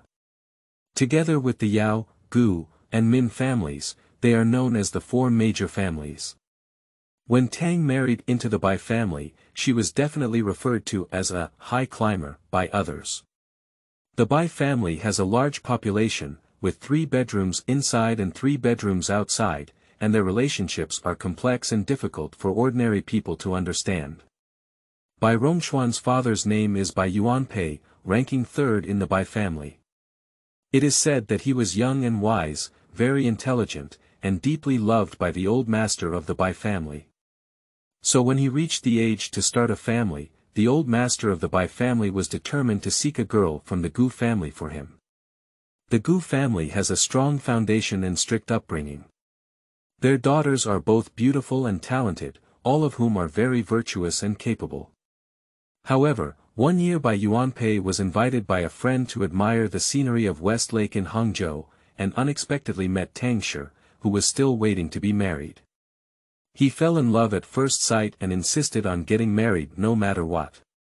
Although the old master of the Bai family looked down upon the family background of the Tang family, he reluctantly agreed due to his son's liking. However, according to Wu's mother's wishes, the Tang family did not intend to agree to this marriage at that time. Qida is not a coincidence. Mrs. Tang feels that the status of the Bai family is too high and there is a huge gap with the Tang family. She is worried that her daughter will have to work hard to get married, so she still wants to choose a marriage that matches her family. After hearing about it, Bai Yuanpei actually rushed to the Tang family and personally met with Mrs. Tang. He didn't know what he had said, which made Mrs. Tang nod and agree in the end. After Tang married into the Bai family, their relationship was extremely good. In the 2nd year of marriage, they gave birth to their eldest son Bai Shi. The old master of the Bai family was very fond of this 3rd son, and even had plans for him to inherit the family business. He often took him around to experience and participate in various family affairs, often listening to his opinions. Bai Shi looks very much like his father, and the old master of the Bai family loves his house and is very close to him. When Bai Shi reached the age of enlightenment, Tang became pregnant again. It was originally a great joy, but unexpectedly, Bai Yuanpei suddenly fell ill and died on his way to the Bai family's branch in Chongqing. The old master of the Bai family is heartbroken. Some people say that Bai Yuanpei died in a foreign land at a young age, which is the reason why Tang ordered Li Kefu. There are also rumors that the child Tang is currently pregnant with is not Bai Yuanpei's, but her illegitimate affair with a butler in the Bai family. These news are not only well-founded, but also supported by witnesses. In a fit of anger, the old master of the Bai family not only killed the butler, but also drove the pregnant Tang family out of the Bai family. At that time, the old master of the Bai family felt sorry for his grandson and originally intended to keep Bai Shi by his side. However, although Bai Shi was young, he was exceptionally decisive and insisted on going with his mother. The old master of the Bai family was heartbroken, so he thought he never existed. Since then, Bai Shi followed the Tang family back to the Tang family in Hangzhou. Back then, Tang gave birth to a daughter in the Tang family, and rumors spread widely, with all sorts of unpleasant words. However, the Tang family paid no attention to what they should do. In a few years, the way outsiders looked at the Tang family became normal. According to the genealogy of the Tang family, the daughters of this generation all have cursive characters, and Tang Songzhou took the initiative to give her the name Bai Rongxuan. Rong's character is soft, Xianchao is tough, and my uncle probably hopes that she can be both soft and hard when she is a person, and not be too difficult and demanding of herself. In the previous life, from birth to death, Bai Rongxuan never actively contacted their mother and son, as if they never existed. Bai Rongxuan still remembers the night before her mother's death. Her breathing gradually slowed down, and her widened eyes were filled with despair and unwillingness. She must hate it, right? Rebirth, Bai Rongxuan's greatest wish is to save her brother and mother. I heard that he had sent a letter back and couldn't sit still, so I hurriedly went to Mrs. Tang's room. Bai Shouji, like his previous life, is extremely good at being a person. In addition to writing a letter to my mother to report my safety, I also wrote a letter to my maternal grandmother, uncles and aunts, Tang Xuelang, and Bai Rongxuan. Tang Xueru stared blankly at everyone reading the letter and asked angrily, "Why don't I have it?" Uncle smiled and said, "You don't study hard on weekdays. Even if Brother Ji writes you a letter, you may not be able to understand it." Tang Xueru snorted, "I don't love reading, and it's not that I can't read." She ran away in anger.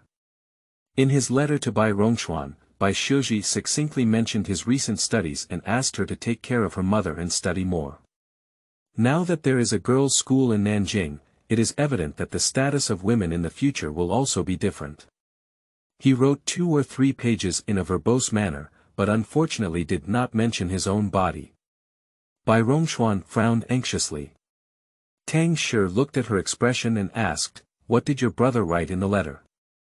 Bai Rongxuan handed the letter to her mother and said, "I've written a lot of irrelevant things, but he never mentions his own affairs.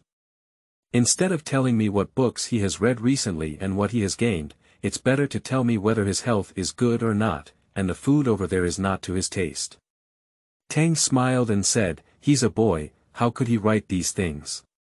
He didn't seem to take Bai Rongxuan's words to heart. Huang, however, felt that Bai Rongxuan had ulterior motives and nodded in satisfaction. Rongxuan still feels sorry for her brother and worries about him, so why don't you reply to Ji Ji's letter and ask about his current situation? Yeah, why did she forget to reply to this message? Bai Rongxuan smiled and agreed. Huang said again, "I've been circling around the Guotai all day and there's really nothing to say, so I won't reply to Zhiga." Tang Laofu also said, "I won't reply either. When you reply, tell him that I am in good health and he doesn't have to worry about his family. Taking good care of himself is filial piety to me." Tang agreed. Bai Rongxuan bid farewell to her elders and eagerly returned to her room to write a letter to her brother. In the letter, she asked her brother in great detail about his daily life, health, and any discomfort. He also reminded him not to stay up late, to prioritize his health in everything, and not to neglect his body due to his studies. After writing the letter, she personally delivered it to her uncle's hand. When she returned to her own room, she still felt uneasy. "It would be great if I could go to Nanjing to see my brother, and there are many things I can remind him in person." However, based on her understanding of her mother and uncle, they would never agree. What should we do? In the evening, Tang Shi came to see Bai Rongxuan and saw that her illness had completely recovered. After hanging on for many days, her heart finally let go. Bai Rongxuan asked Tang Xueping about her dowry again. While the mother and daughter were talking, Wu Mama walked in with an uneasy expression on her face. Tang looked at her curiously and said, "What's wrong with you?" "But what happened?" Wu Ma quickly shook her head and said, "Nothing. Nothing happened." Bai Rongxuan glanced at her twice and immediately realized. Wu Ma's husband passed away early. Although she worked as an official in the Tang dynasty, her son lived with his uncle in the countryside. After the 15th of each year, Wu Mama takes leave to visit her son in the countryside and also visits her husband's grave. This year, due to Bai Rongxuan's illness, Wu Mama has been taking care of her, unable to untie her clothes. How can she have time to return to the countryside? Now that Bai Rongxuan has recovered from her illness, she naturally came to take leave. Bai Rongxuan smiled and said, "Wu Mama must be thinking about her son. You can go back tomorrow.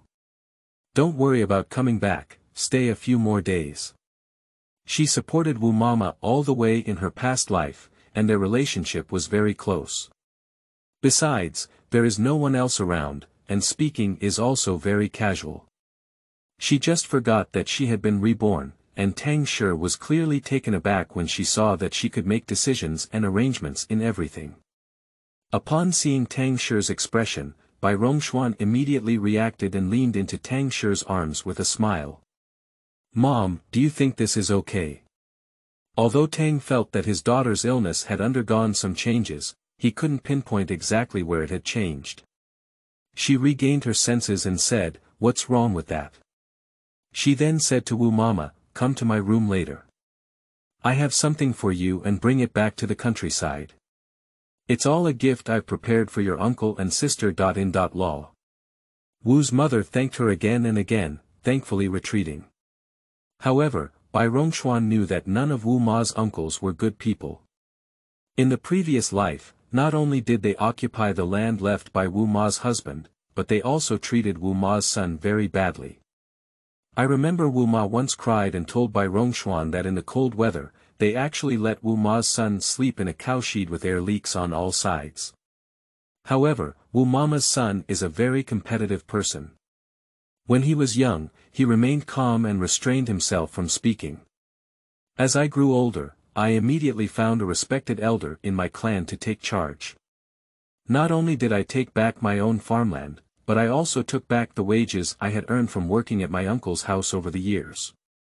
Later on, not only did he make a living, but when Wu Mama accompanied him to Beijing, he also dragged on many layers of relationships and wanted to take his mother back to Rongyang.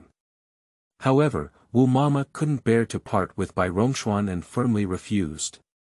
Just at this time, Wu Ma's son is probably still lying in the cowshed. Bai Rongxuan's heart suddenly moved as she thought of this. Should I help Wu Ma's son? Early the next morning, Wu Mama returned to the countryside with the things bestowed by the Tang family. After only one day, I rushed back with swollen eyes and tears. She was afraid that her appearance would disturb Tang Shi and Bai Rongxuan, so she went back to the room to wash her face and change her clothes before coming to serve. Tang Shi saw her tired face, red and swollen eyes, and thought that Wu Mama and her son were sad separately. He didn't ask much, so he asked her to go back and rest. Wu Mama didn't dare to say much and quietly retreated. However, Bai Rongxuan felt strange and secretly called Xiang Shi to investigate Wu Mama's situation. In the evening, Xiang Shi came over to reply, "Wu Mama is still crying in the house." I asked her, and she didn't say anything at first. I asked too much before she told me. Her son is not doing well in the countryside, he has to get up and work before dawn every day, and he can only rest at night. Moreover, her uncle and sister. Law don't even give him food, and his clothes are all torn. His son is a few years older than you, but now he is thin and small, as if he hasn't opened. Wu Mama looked heartbroken and didn't know what to do, so she cried and came back. After listening, Bai Rongxuan praised Xiang Shi a few words and gave her some candy bars given by Tang Laofu during the Chinese New Year. Xiang Shi ran away happily. Bai Rongxuan sat by the bed thinking that since she was reborn, many things from her previous life would not happen, and she must make some changes. But this kind of change depends entirely on her own, which is obviously unrealistic. At present, what she needs the most is people to help. If she can transfer Wu Ma's son to her side as a servant, she won't need to personally intervene in many things. Besides, Wu Mama's son is a man, and it is more convenient for him to walk outside. In his previous life, he didn't know how many women he had suffered from being public. For example, if she goes to Nanjing to see her brother, but she can't go by herself, she can definitely arrange for Wu Ma's son to go. Moreover, Wu Ma's son is brave and resourceful, making him a good candidate no matter what he thinks. The more Bai Rongxuan thought about it, the better she felt. However, the Tang family is not short of servants now. How should she find a way to bring Wu Mama's son over? She was in distress when Tang Xueru came over to tell her that after the Chinese New Year, Lady Shen was coming to class. End of this chapter. Chapter 6. Classroom. You are listening at novelfull.audio. Chapter 6 Classroom Xiangzi is another old person who is almost forgotten by her. Although the Tang family is in business, they still have requirements for their children. I don't want to be too ambitious, but I still need to recognize a few words so that even when I get married, I can understand the bookkeeper. The Zhang family, to which Tang Xueping is about to marry, hired a matchmaker to propose marriage because they knew Tang Xueping had a good plan. Although there have been female schools emerging in China one after another, the Tang family has a strict family style and naturally does not send their daughter to study outside. Therefore, a female teacher was invited to teach at home. The female gentleman of Bai Rongxuan and Tang Xueru is Lady Shen. According to Wu's mother, her husband is bedridden all year round and relies on herbal medicine to save his life. In order to treat and save her husband's illness, Lady Shen had to come out to teach and earn money. She is very knowledgeable, especially with good handwriting, and has a good reputation in Hangzhou City. She has to travel several places a day, and her schedule is very tight. Bai Rongxuan has never really liked Lady Shen. Although her appearance may give people a sense of arrogance and indifference, she is actually very powerful, and is a typical example of only valuing clothes over people. Tang Xueru is the youngest daughter of the Tang family and has been greatly favored. Mrs. Shen naturally cares for her and often says things that she likes. But Bai Rongxuan's identity was not a secret, and Lady Shen became much colder towards her. Moreover, Xiangzi travels between different families all year round, and many bad rumors in the family are spread by her. She is a very two-faced person. Therefore, after listening to Tang Xueru's words, Bai Rongxuan did not show much enthusiasm. She just let out a perfunctory sigh and was busy thinking about how to bring Wu Ma's son to the Tang mansion. Tang Xueru, seeing Bai Rongxuan's appearance, thought she had found a confidant and immediately sat down and said, "Don't you also dislike Lady Shen? Don't you want to take her classes? Why don't we go tell our grandmother that we're old and Lady Shen's knowledge can't teach us anymore? How about that?" Bai Rongxuan seemed to think she had come up with an excellent idea when she saw her radiant appearance. Bai Rongxuan rolled her eyes in the depths of her heart and said, "Even if my grandmother agrees, it's just to dismiss Lady Shen and find another Lady Zhang and Lady Li. If that's the case, it's better to follow Lady Shen. At least we already know her rhythm and don't have to work too hard. Besides, if you go tell my grandmother, will she believe it?" Tang Xueru's lack of knowledge and skills is well known in the Tang family. Not only that, but to tell Lady Shen outside, 8 out of 10 merchants in Hangzhou City all know that the Tang family's daughter is a mischievous demon who loves to go up and expose tiles. It is precisely because of this that uncles and aunts have a headache for Tang Xueru and often restrain her behavior, fearing that she will ruin her reputation and not find her husband's family in the future. Tang Xueru suddenly felt like a frost-bitten eggplant, wilting and falling onto Bai Rongxuan's bed.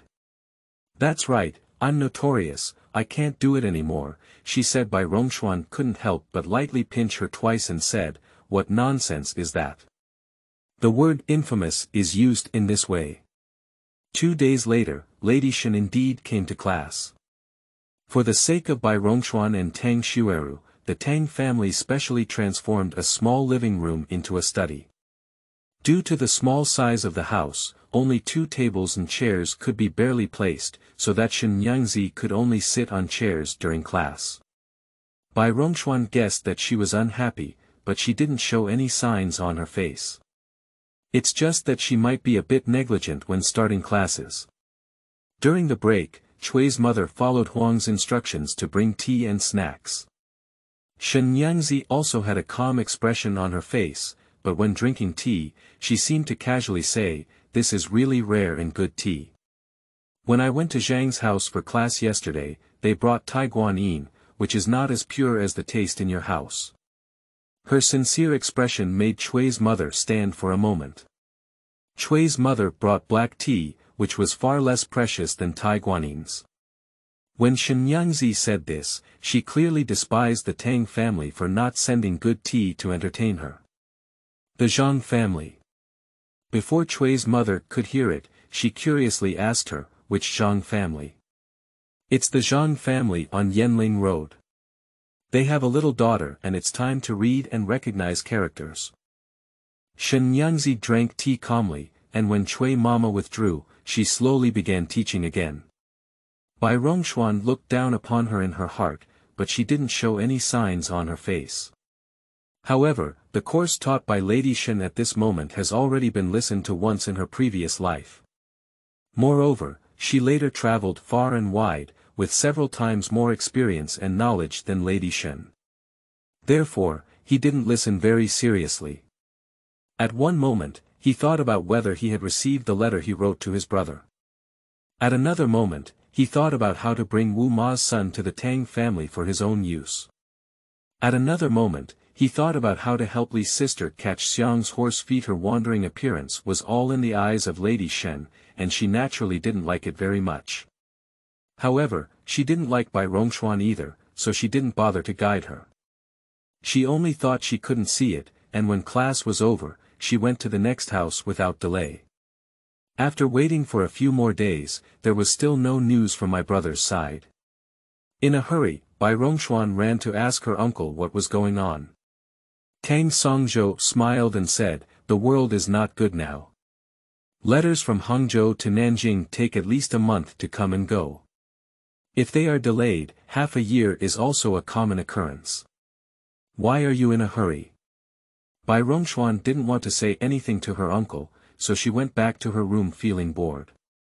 The weather is getting warmer day by day, and the peach blossoms outside the window are blooming and withering, growing tender green leaves. As Qingming approached, my brother's letter was finally sent back. When Tang Xuelang found Bai Rongxuan panting heavily, she was practicing calligraphy with Lady Shen. With the foundation of her past life, Bai Rongxuan naturally made rapid progress. Although Shen Yangzi was surprised, she didn't say much, just assumed that she had secretly practiced. When Tang Xuelang knocked on the door outside, Lady Shen frowned and asked with some displeasure, "Who is it?" Tang Xuelang said politely outside, "Mr. Shen, Rongxuan's brother wrote a letter and delivered it to the shop. I specially brought it back to her."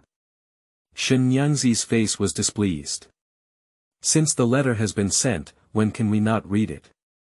Just before she finished speaking, Bai Rongxuan had already run out, and Mrs. Shen's face suddenly looked a bit unpleasant. Bai Rongxuan was too lazy to talk to her and ran to Tang Xuelang anxiously, asking, "Where is faith? Where is faith? You only have faith in your eyes. Look at the sweat on my end." Tang Xuelang looked up discontentedly. "I know you are thinking about it every day. As soon as the letter was delivered to the shop, my father asked me to quickly deliver it to you." Bai Rongxuan repeatedly thanked, "It's really hard work. A word of hard work is enough. How could there be such a good thing?" Tang Xuelang demanded, "Embroider a 5-poison purse for me, I can wear it well during the Dragon Boat Festival." "Okay. I'll embroider 2 for you."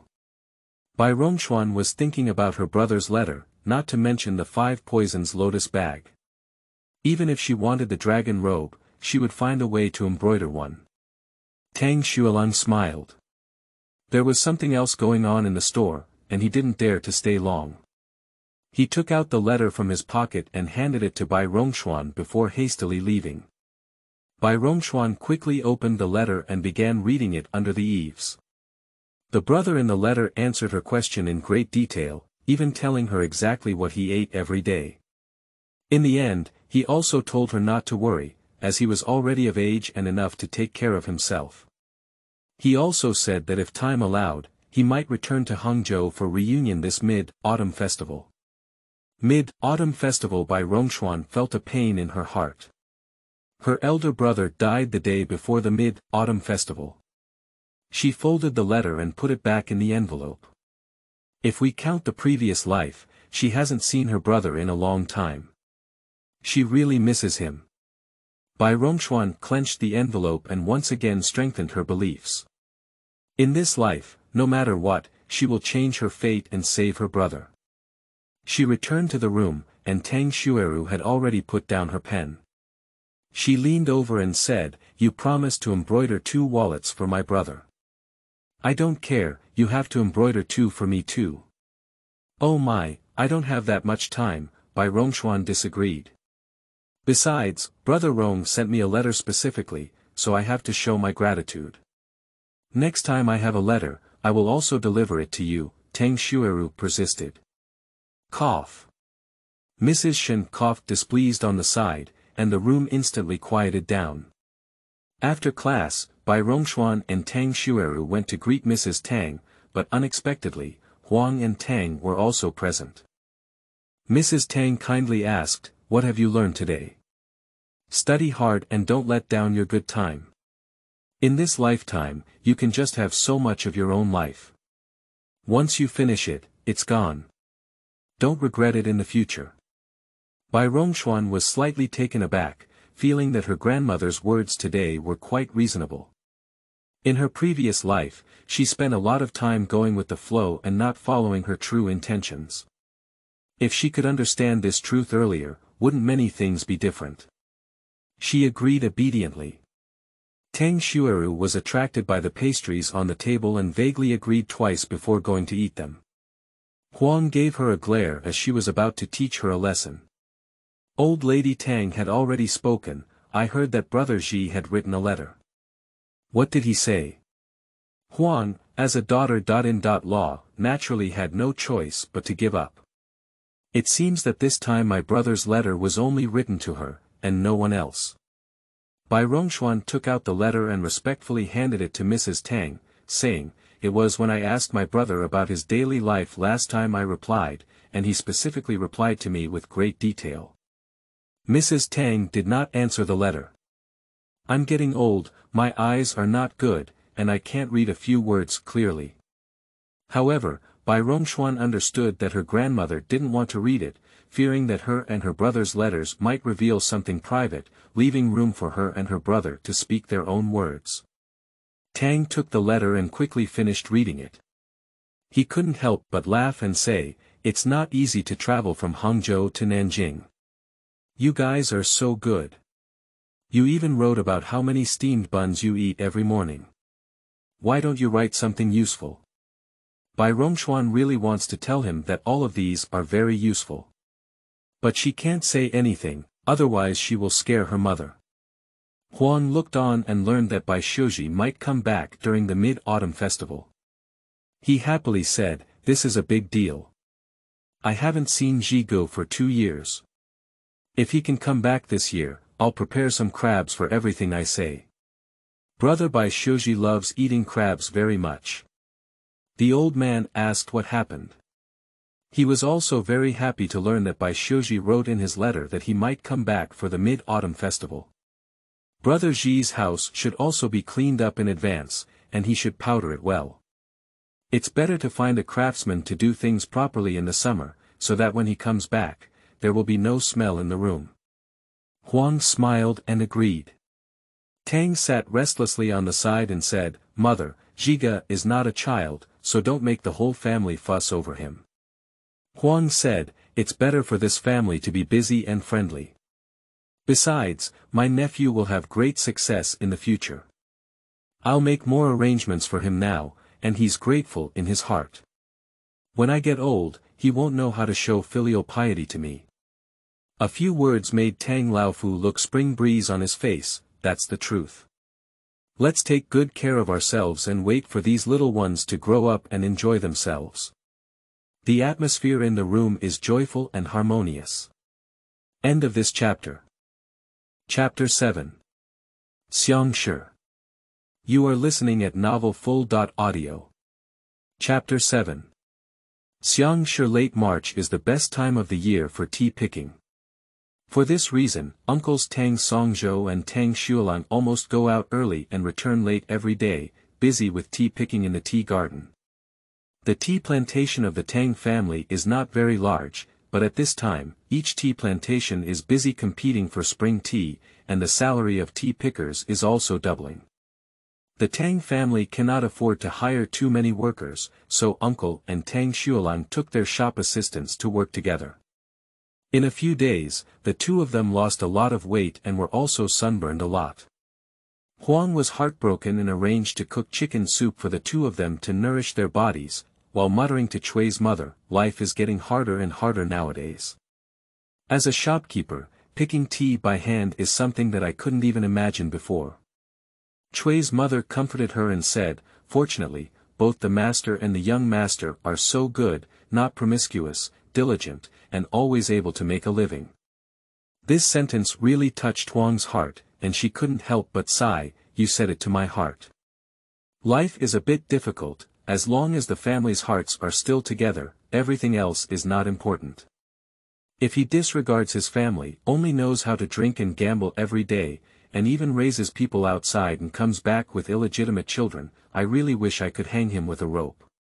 This, he naturally said, was her husband Tang Songzhou. "The master respects you and would never do such a thing." Chui's mother sighed as she knew that Huang must have remembered Zhang again. Huang said as expected, "When I think of that hardworking sister-in-law, my heart is filled with anxiety. If it weren't for giving birth to a son for my elder brother, why did she go so far at a young age? My elder brother is blessed and doesn't know his fortune. I remember in the first few years, no matter how late he socialized outside, my sister-in-law had to wait for him to come back, personally fetch him foot wash, and serve him to rest before she was willing to go to bed. I didn't expect my elder brother to be so heartless, disregarding his marital relationship, and soon marry back a person with the surname Xiang. How can this man live alone? It's already good that the old man can support himself for these years." Chui's mother sighed, "How many men have taken care of their children before their wives die 100 days ago?" Huang also understood this truth, but when she thought of Zhang, she felt it was not worth it, and when she thought of Xiang, she didn't have any good feelings. Chui's mother said again, "I heard that the Xiang family is also extremely respectful to the old master. It's so easy to get married, can she not be respectful?" Huang frowned at the thought of Xiang's appearance and said, "I don't know why. I always feel like that Xiang's demon is talking and doesn't look like a good person. Why else? Of course, it's because you respect the Zhang family, so you have a special disdain for this Xiang family." Chui's mother only dared to think about this in her heart, but she dared not speak it out no matter what. The two of them talked for a while, and when the chicken soup was cooked, they greeted the servant Shun and sent it to the tea garden. After hearing about it, Mrs. Tang also took out her own body money and instructed Li Mama, Chui Mama, and Wu Mama to make some pastries together to give to the assistants who helped. Tang Xueru and Bai Rongxuan, who were also in the room at the time, were both taken aback. The former didn't understand why his grandmother treated the waiter so kindly. In Tang Xueru's eyes, he still treated the waiter as a servant. On the contrary, Bai Rongxuan felt that her grandmother's approach was very clever. When her colleagues were working in the company, they naturally had to do whatever work they needed, and couldn't even say a word. However, her grandmother saw them as her own people, not only winning people's hearts, but also fearing that these colleagues would be moved and work even harder. As she expected, Tang Songzhou and Tang Xuewu came home and said that the guys had eaten the dim sum sent home and worked very hard. Although there were not many workers employed outside their home, they robbed twice as much tea as the nearby tea garden. Bai Rongxuan felt that she could learn a lot from her grandmother that she had overlooked in her past life. In the future, she would pay special attention to her grandmother's subtle arrangements in her way of life, which would naturally benefit her future life. Of course, this is all for later discussion. Within 2 days of the Tang family's spring tea being snatched out, heavy rain poured down the city of Hangzhou, and the weather suddenly cooled down. This rain lasted for 7 or 8 consecutive days, and the tea leaves had already passed the best time for picking. Many tea gardens did not even grab half of the spring tea, and had to pay high labor costs, losing everything. Due to this rain, Bai Rongxuan also had a rare rest for a few days. The reason is that Shen Yangzi's husband has suffered from a cold and his illness has worsened. Shen Yangzi cannot come out to teach and can only take care of her husband at home. She happened to take advantage of this moment to embroider the purse she promised to give to Tang Xuelang, and also planned to embroider two for her brother. Every year before and after the Dragon Boat Festival, my mother would send some food and clothing to Nanjing, and then she would put them among these things and give them to my brother. Although Hangzhou is far from Nanjing, there are still business dealings. Thanks to the interpersonal relationships of the Tang family, one can still find someone to trust. The purse was only half embroidered, and when Tang saw it, she thought she was helping Tang Xueping embroider the dowry. Curiously, she asked, "Why embroider such small objects? You should prepare more large items for the dowry, so that they will look good when the time comes." Bai Rongxuan suddenly remembered that Tang Xueping was getting married this year. Due to the age difference, Bai Rongxuan and Tang Xueping did not get close, but instead were always entangled by Tang Xueru, who was a few years younger than her. Because of this, she often overlooks Tang Xueping's existence. However, she knew that Tang Xueping married very well, and her husband's Zhang family had several shops. Her brother Law was also very capable, and the business of other families did not show any signs of improvement, and often even had a close relationship. Only he not only did his business thrive, but also later opened his shop in the Suzhou area. Bai Rongxuan remembers that in her previous life, she seemed to have embroidered a pair of mandarin duck pillowcases to give to Tang Xueping as a gift. Because of the special color scheme, Tang Xueping really liked it. How about giving pillowcases as gifts in this lifetime? But now she has to give a purse and embroider a pillowcase, and the purse needs to be before the Dragon Boat Festival. She usually has to attend Shenyangzi's class, so this calculation makes time a bit tight. Bai Rongxuan felt that she could let go of anything, but she had to complete the purse for her brother Bai Shouji, because she had decided to embroider the pattern in words, "Long life for 100 years, no disease invading," on it, as if it was to seek a good start for her brother. In order to make it happen as soon as possible, she stayed up for 2 consecutive days and nights, and her body felt a bit uncomfortable. Wu Mama advised a few words upon seeing the situation, but seeing that it didn't have much effect, she went to tell Tang Shi. As a result, Tang personally came over and confiscated her embroidery products and threads, asking her to do these things again during the day and be careful of her eyes. Bai Rongxuan could only sigh helplessly. Both in her past and present life, Wu Mama is most worried about her eyes. She wanted to smile a bit, but when she thought about all the experiences in her previous life, her smile froze at the corner of her mouth. Anyway, there are still some changes. In the previous life, whenever she thought about everything she had experienced, she couldn't help but want to cry, but now she doesn't want to cry anymore. God gave her a chance to start over again, she must live a more exciting life than the previous one. By the time the wallet to be given to her brother was embroidered, it was already the end of April, and the weather was getting hotter day by day. Shenyangzi had just finished her Women's Commandments. For the reborn Bai Rongxuan, she knew very well that in a few years, the world would undergo earth-shattering changes, and the status of women would also rise with waves of movement. When she was in Beiping, she often heard the high-pitched voices of women marching outside. Wu Ma said that those were people of the new era, and their thoughts were different. They believed that women, like men, could withstand half a day. Wu's mother's tone was full of surprise, but lying in the hospital bed, she was full of longing. After being inspired by such thoughts, Bai Rongxuan felt somewhat resistant and disdainful to accept the so-called 3 obediences and 4 virtues. Her mother was one of the women who was tricked by the Women's Commandments. After marrying into the Bai family, she was always cautious and lived every day, holding back and struggling. But what did she ultimately get? Isn't she the saddest and most heartbroken one when her husband passed away in a foreign land and she is pregnant? But when she was pregnant, she was kicked out of the door by the Bai family. She's gone, she's gone. But in the end, what happened? Bai Rongxuan supported her chin and soul as she wandered beyond the sky. Shenyangzi felt very unhappy when she saw her appearance. After class, she seemed to be trying to prove something and deliberately left Tang Xueru to speak. Bai Rongxuan left the door without any disturbance, her heart clear, and it was almost time for the Tang family to pay for Mrs. Shen's class fees again. Bai Rongxuan returned to her room, and just as she took a sip of tea, Suiping quickly walked in and said, "Miss Shen. Why do you have time to come over? Sit down quickly." Bai Rongxuan knew that Suiping had been embroidering dowries with Tang Xueping lately and didn't go out much in her spare time. Suiping shook her head and didn't sit down. "Aunt Xiang from the long room has come over. The old lady asked you to come over. Aunt Xiang is here."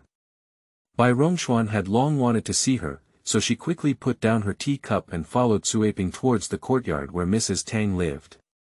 On the way, Bai Rongxuan asked, "Why did she come?" Suiping deliberately lowered her voice and said, "I brought something here. I know Miss Ping is getting married this year, so she sent a few good pieces of material over." Before changing her face, Xiang always knew how to be a good person. Anyway, she always used her Uncle Tang Chongzhou's things as a favor. Why not do it? Moreover, what she is most anxious about now is to stand firm, and it is particularly important to gain the recognition of Mrs. Tang and the Huang family. Come and send a gift to Tang Xueping, who is about to get married. Even Huang, who looks down on her, can't say anything. This Xiang family is really cunning, planning everything clearly. If it weren't for Bai Rongxuan being reborn once, she would definitely be in the dark by now. She sneered a few times in her heart and then asked, "Has Miss Li come?" "I came with Aunt Xiang, and as soon as I came over, I asked you." Suiping chuckled softly. Since the Chinese New Year, Bai Rongxuan has never had the opportunity to see Tang Xueli. Uncle Tang Chongzhou is busy with the store and is not at home for half a month in a month. Tang Xueli has to help keep an eye on the house and has little chance of going out. Surprisingly, Xiang still led Tang Xueli to stand up, so even if Huang had to say something unpleasant, he couldn't say anything in front of the younger generation. He really calculated everything clearly. Bai Rongxuan walked into Mrs. Tang's room with a normal expression on her face, and at a glance, she saw Xiang Shi sitting under Mr. Tang's head with a lowered eyebrow. She. Surprisingly so young and beautiful. Today is a good day, everything you want can be achieved. End of this chapter. Chapter 8. Imprudence. You are listening at novelfull.audio. Chapter 8. Imprudence. Yang has a slender figure, and it is completely impossible to see that she has given birth.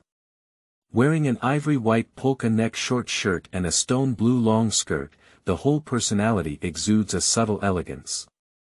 Although her appearance may not be considered extremely beautiful, her skin is very delicate and fair. She has slender eyebrows and eyes, a small nose, and looks a bit like a fox from a distance, especially with a tear mole under her left eye, which looks very lovable. Although Bai Rongxuan had heard a lot about the Xiang family in her previous life, she did not have much interaction with her. Later, after experiencing vicissitudes, she had long forgotten about this person. If it weren't for Rebirth, she would hardly have remembered Xiang Shi. But as soon as she saw the tear mole, Bai Rongxuan immediately remembered it. In her past life, the Xiang family gained a lot of attention when Tang Xueping got married, and even compared the busy Huang family to others. Outsiders who were unaware of the situation praised the Xiang family for being virtuous and capable. She also took this opportunity to earn some reputation in the Tang family's social circle. Xiang Shi is also a person who knows how to behave, with a very low posture. Every year and festival, he personally visits and gives gifts. No matter how kind his words are, he quickly received unanimous praise. Perhaps it was because of this that Uncle Tang Chongzhou entrusted his home to her with peace of mind. Bai Rongxuan looked at Tang Xueli, who was sitting next to Aunt Xiang and smiling at her. She was like a flower blooming in a greenhouse, not knowing what kind of wind and rain she would face in the future, calm and beautiful.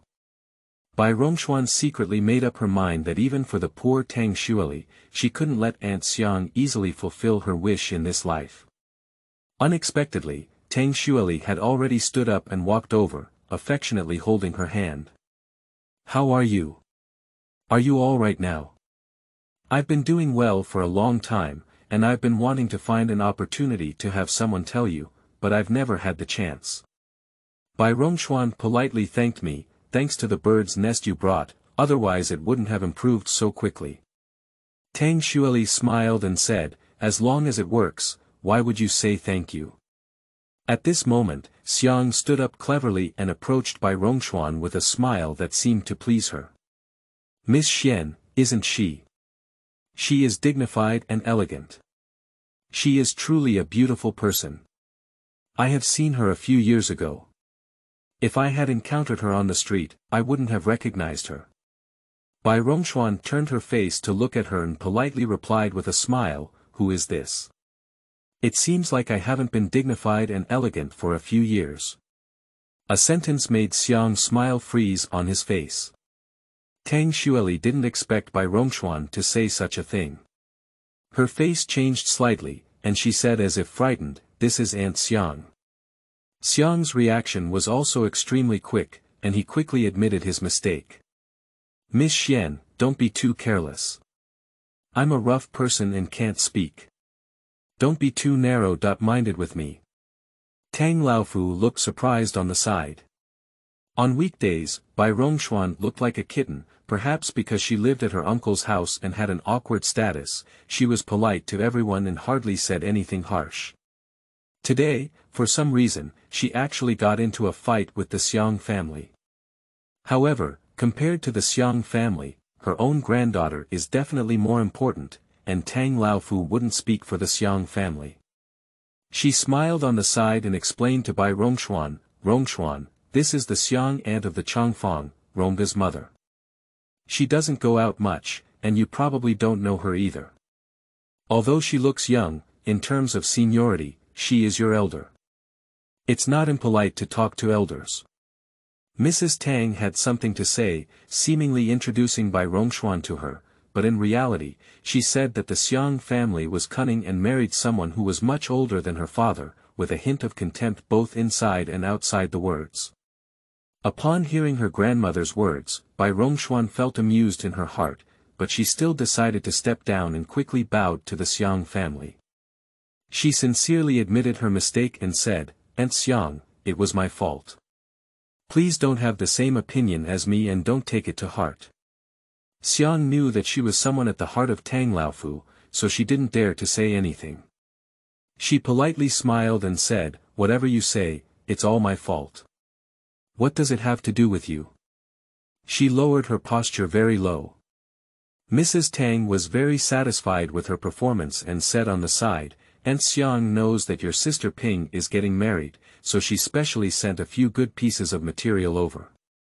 I carefully looked at them and found that they are all new products from Suzhou Brocade Factory this year, with novel and pleasing styles. They will be included in the dowry list when the time comes, which is also a heartfelt gesture from your uncle." The words made Xiang's spine feel cold, and he secretly felt grateful that he had not listened to others and used some old junk to make a fool of himself. The servants who followed Xiang Shi were even more imposing and dared not breathe, wishing to bury their heads in their necks. Bai Rongxuan knew that Mrs. Tang was intentionally intimidating the Xiang family.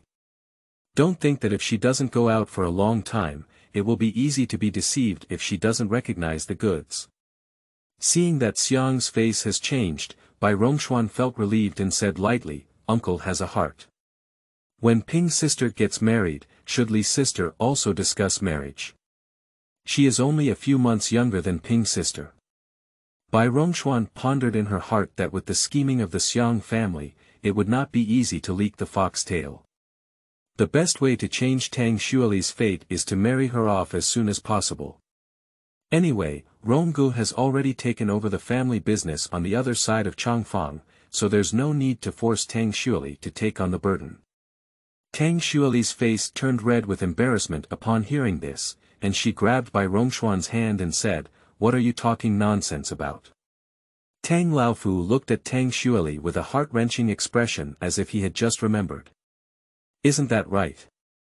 Xueli has also reached the age of getting married. I used to think that my children were still young, but in the blink of an eye, it's already the age of discussing marriage. It seems that I am really getting old. She looked at Xiang Shi casually and asked, "What do you and the boss think about Xueli's marriage?" Xiang was stared at by Mrs. Tang with dazzling eyes and quickly said, "Madam, there's no room for me to speak on this matter. It's all up to the master and you to make the decision." Mrs. Tang was very satisfied with her answer. "I'll wait for the boss to come over and talk to him. My daughter's family has only had good years. Although things in the shop are important, we can't delay our child's marriage."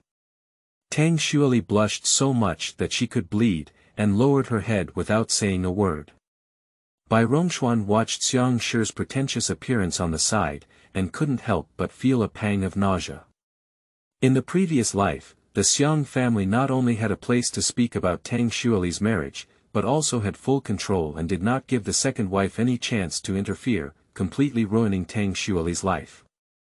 Bai Rongxuan is not very good at hiding her emotions, and almost everything she thinks in her heart is reflected on her face. Tang Laofu looked in his eyes and was surprised. He really didn't know what was going on with his granddaughter today. It seemed that Xiang Shi didn't like her everywhere. Did something happen behind her back that she didn't know? What unpleasant words or actions did Xiang say? Madame Tang's gaze became somewhat cold as she looked at Xiang Shi again. She didn't know what was bothering Bai Rongxuan in her heart. In her heart, her granddaughter was a soft, petal-like child. If she didn't see anyone well, it must be the other person's problem, full of protection. Xiang was extremely uncomfortable in front of Mrs. Tang. After sitting for a moment, he said that Roan was at home and he was a bit worried, wanting to say goodbye. Tang Laofu naturally wouldn't keep her. After saying a few polite words, he asked Li Mama to take her out. Li Mama is an elderly person by the side of Tang Laofu, and having her come to see off guests can be considered as giving face to the Xiang family. Xiang Shi dared not dare, but a hint of pride flashed quickly in her eyes. Bai Rongxuan held on to Tang Xueli's hand and said, "It's easy for Sister Li to leave. Let's have dinner at home before going back." Tang Xueli was taken aback, looked at Bai Rongxuan, then at Xiang Shi, and hesitated a bit. Before Xiang Shi could speak, Mrs. Tang had already nodded her head and agreed. "Well, call Xueping, too. You sisters should get close to each other. If you become married, you will never get together again. If my daughter marries someone else, she will be from another family. Eating someone else's food and looking at their face doesn't feel as comfortable as when they were daughters." When Mrs. Tang said this, Tang Xueli was naturally willing, and Xiang Shi dared not say anything, but politely asked, "Since Miss Xian has kept you, there is nothing important at home, you can stay a little longer to make friends with sisters, and I will let the carriage pick you up later." Tang Xueli nodded happily. As soon as Xiang led her people out of the door, Bai Rongxuan instructed Chuntao, who was guarding the door, "Go tell your aunt that Miss Li will stay at home for dinner today and ask her to order the people on the stove to prepare more delicious food." Chuntao smiled and ran to find Huang. Bai Rongxuan stood in front of the door, and the sunlight outside fell brightly on her, pulling her figure to an old age. Mrs. Tang looked at her granddaughter's appearance and felt a momentary daze. She suddenly felt that her granddaughter seemed different from before, but she couldn't say where she was different. Bai Rongxuan took Tang Xueli to bid farewell to her grandmother and left while speaking. Li Mama brought Xiang back and saw that old lady Tang was still stunned. She quickly poured a cup of tea and brought it over. "Old lady, what are you thinking? Do you feel that Rongxuan has been different from before lately?" Li Mama was not an outsider, and Mrs. Tang asked her doubts without any hesitation. Li Mama is getting older and has limited energy. She only serves Mrs. Tang on weekdays and doesn't have many opportunities to meet Bai Rongxuan. After listening to the old lady's question, she thought for a moment and smiled, saying, "It must be different. After the new year, she will grow another year." Miss Xian is much more stable and sensible than last year. This child will have a big day, and from now on, they will be the same. Can you still keep an eye on her every day?" Mrs. Tang felt that Li Mama's words made a lot of sense, so she decided not to think too much. She pointed to the several pieces of cloth wrapped in red silk on the table and said, "Later, you can send them to Xueping.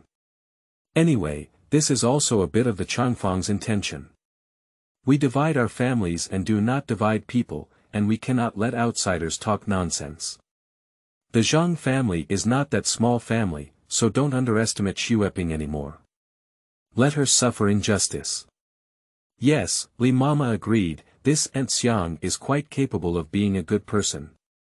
Mr. Tang remained noncommittal and took a light sip of his tea. The Xiang family, who had left the Tang family's gate, dared not take a long breath until they got on the carriage. The old lady who served her was also her wet nurse, with black and rough skin. Before serving the Xiang family, she had been farming in the fields. She quickly fanned up and whispered, "This old lady is really amazing. Her eyes make people's hearts tense and they dare not even breathe loudly. Miss, it's better not to come in the future." Xiang gave her an impatient glare and said, "Do you think I'm willing to stick my hot face to someone else's cold buttocks? If it weren't for the sake of establishing a foothold in the Tang family, I wouldn't have been angry about it. You just saw that even the idle person who raised in the Tang family dared to disrespect me. If I didn't mind, how could I have a better life?" Speaking of this, the wet nurse of the Xiang family also became angry. "No wonder Miss is unhappy. I feel uncomfortable listening to her from the side. It's only when I look up to her that I call her Miss Xian. No one outside says she's an unrecognized wild seed. But in my opinion, you don't have to be so careful. Regardless of what you say, the Tang family has already divided their families and lived their separate lives. Can they still reach out to our house? You have given birth to a son for the master again, and in the future, young Master Rong will inherit the family business. As long as you marry that eyesore quickly, it's not just what you say. I can also borrow some light from you when the time comes. It's great. At least I brought my 2 sons to the mansion to be a steward. They can still be considered your buddies." By reason Xiang's heart was restless and she listened impatiently. "Let's talk about these things later." Her 2 so-called buddies were useless, just lazing around all day, drinking and playing cards. They knew how to make things worse if they couldn't help. What's the use of such a person coming? Xiang Shi sat in the shaky carriage, secretly planning what to do next. End of this chapter. Chapter 9. Handkerchief. You are listening at novelfull.audio. Chapter 9. Handkerchief. Huang received a report from Chun Tao and personally went to the stove to carefully finalize the dish with the kitchen maid. In the evening, Bai Rongxuan, Tang Xueli, and Tang Xueru all went to the courtyard where Tang Xueping lived. The second-bedroom house of the Tang family is not very large. As the eldest sister, Tang Xueping naturally lived in the most remote small courtyard. The room was decorated just like her, simple and clean, with no extra decorations. A plum tree was planted in one corner of the yard, and several large porcelain jars were placed under the eaves, where water lilies and goldfish were kept. Tang Xueping had already heard the news and personally stood at the door to greet her. Just as she affectionately said a few words, Xueping set the food on the table with Chun Tao and Sanshi. Huang is very considerate. He not only prepared the lotus leaf fish soup that Bai Rongxuan likes, fried shrimps with Longjing tea that Tang Xueping likes, double flavor chicken that Tang Xueru likes, but also made Tang Xueli's favorite water shield soup. This soup is made with exquisite ingredients and requires a lot of time and effort, making it particularly time-consuming. Tang Xueli was extremely grateful in her heart, and her eyes turned red. Bai Rongxuan remembers hearing Huang once say in her previous life that Zhang was a skilled cook before her death, and her most skilled dish was water shield soup. Seeing Tang Xueli's appearance, Bai Rongxuan knew that she must have thought of her deceased mother. Due to the lack of attention from the elders and the presence of Tang Xueru, who could make a fuss, on the table, a few people giggled and forgot about the so-called eating without saying a word and sleeping without saying a word. Bai Rongxuan was also amused and couldn't stop laughing, supporting herself by the table and rubbing her stomach. Amidst the laughter and joy, she suddenly thought of her past life. When she was in Shanghai, she shed tears all day, and when she arrived in Tianjin, she felt helpless and hopeless. However, when she arrived in Beijing, she was like a withered tree that had long looked down upon everything, living in a suppressed atmosphere without joy or anger. Speaking of which, she hasn't laughed so recklessly for a long time. Along with Tang Xueping, who usually doesn't speak much, her words have become more frequent.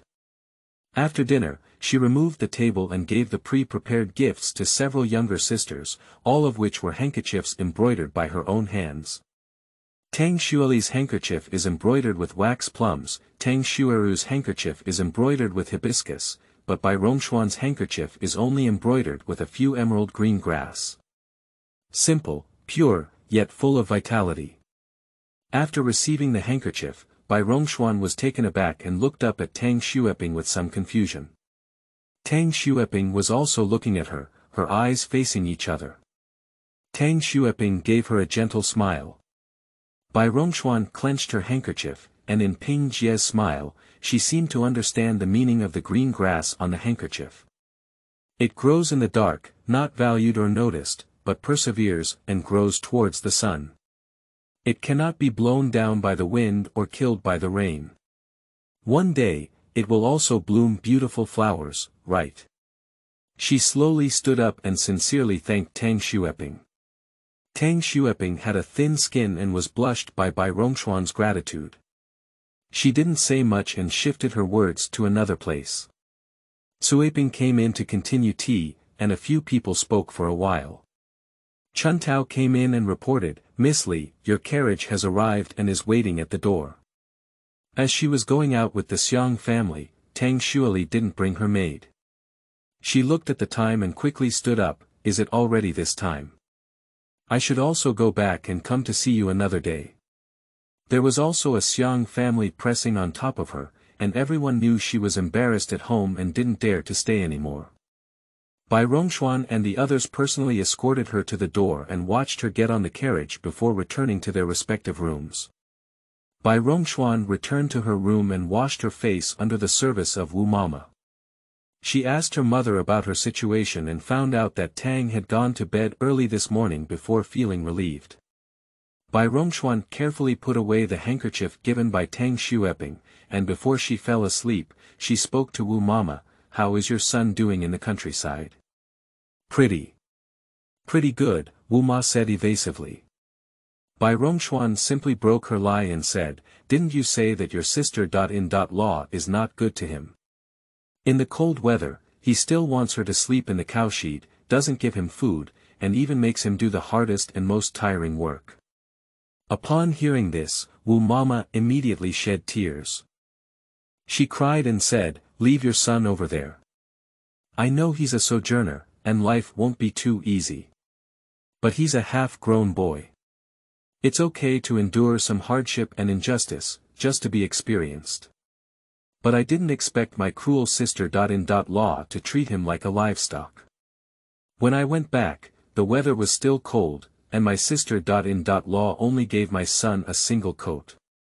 When the child saw me, he was trembling incessantly, and there was no good place on his body. He was bruised and purple.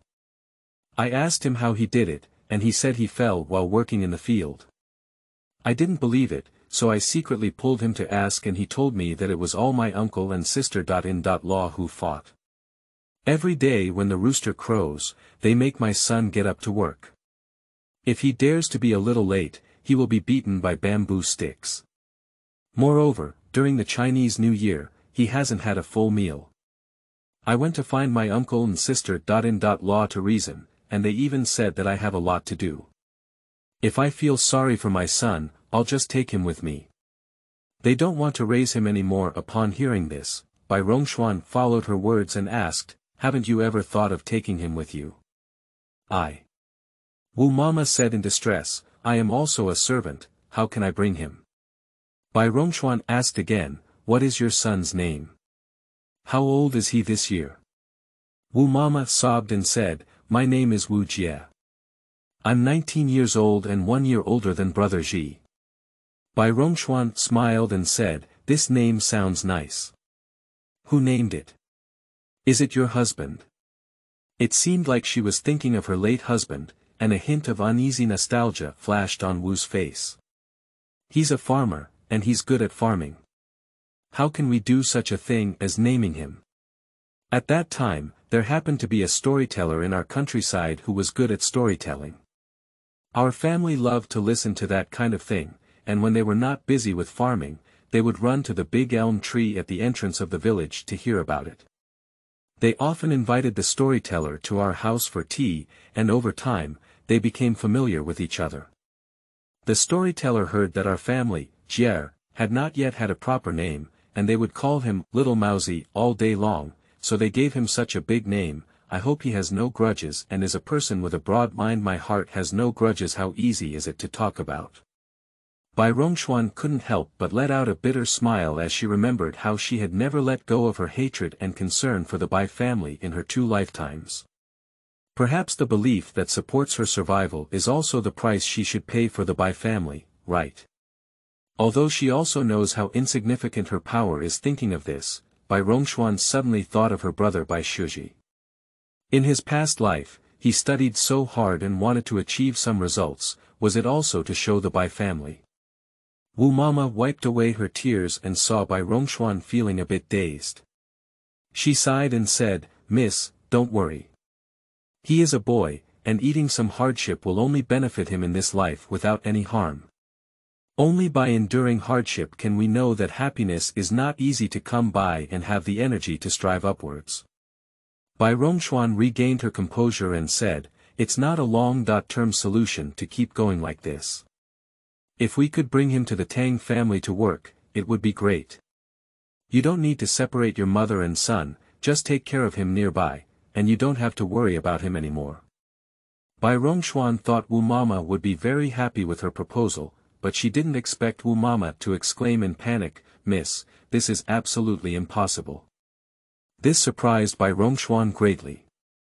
Wu Mama quickly explained, the servants of the Tang family are all numbered. One by one, there's no free place to place them. Besides, which of Li Mama and Chui Mama doesn't have children and grandchildren? If we set this precedent, it will be difficult to control them in the future. Even Tang Laofu won't agree. Don't go out of this situation. Bai Rongxuan felt a little flustered when she saw that she was all focused on her own plans. She quickly comforted her and said, don't be nervous, I just casually said that this matter can't be done too hastily. Naturally, we need to wait for the right opportunity. Wu's mother shook her head and remained resolute. I know the young lady is kind and cares for me and my son, but as a person, we cannot just sit in the bowl and watch the pot. I am already blessed to work in the Tang family, and I dare not have any other extravagance. Bai Rongxuan knew that Wu Mama was afraid that others would think that she had a good reputation and was not up to par. Besides, this matter cannot be solved overnight, and it is necessary to find a suitable time. She decided not to say more and asked about Wu Mama, you are my mother's dowry maid, how could you marry Wu Jie's father? Generally speaking, as a close servant of the Tang family, even if you do not marry the Tang family's shopkeeper or servant, you should choose a reliable identity among the Bai family's servants. Wu Mama's face turned red and she said hesitantly, I used to live in the countryside before I started working at the Tang family. He was from my aunt's village, and I often went to her house to help during the busy farming season. I met him a few times. Later, through her aunt's matchmaking, we arranged a marriage. Who would have thought that not long after, my father and others drowned while fishing in the river. Our family had no support income, and as the eldest, I had younger brothers and sisters to support, so I had to come out to work. Fortunately, the maid who was serving my wife at that time fell ill, and her family wanted to take her back for treatment. The old lady saw that I was of appropriate age, so she bought me back. It's really a coincidence. Bai Rongxuan listened attentively with her chin propped up on the side. Upon seeing the situation, Wu's mother continued, my family heard that after I arrived in Hangzhou, they thought I wouldn't go back and rushed over in a hurry. He stayed here for over a year and then helped people move goods. Because he was honest and hardworking, he was highly appreciated by his boss. However, there was still a considerable amount of land at home, and he stayed for a while before returning. I worked at the Tang family for 2 years, and when I reached the appropriate age, my wife returned to the old lady and asked me to go home to get married. She also gave me a lot of things as a dowry. But within a few years, my family passed away. As a woman with a child, I struggled to live in the countryside. Later, the village chief came forward and sent Jiaer to live at his uncle's house. I came to Hangzhou again to find an old lady's job. Coincidentally, the young lady was going to marry into the Bai family, and I thought to come and kowtow no matter what. When the old lady found out that I had given birth, someone would take care of her in the future, let me accompany the young lady to Shanghai as a dowry. So it's like this. Bai Rongxuan wanted to ask again, but Wu Mama was worried that she was still thinking about her son's affairs. She quickly comforted her a few words, and then used the excuse that it was already late and asked her to rest earlier. Bai Rongxuan was also a bit tired and obediently closed her eyes. Afterwards, Bai Rongxuan's life was to attend classes with Lady Shen in the morning and embroider pillowcases for Tang Xueping when she returned to her room in the afternoon.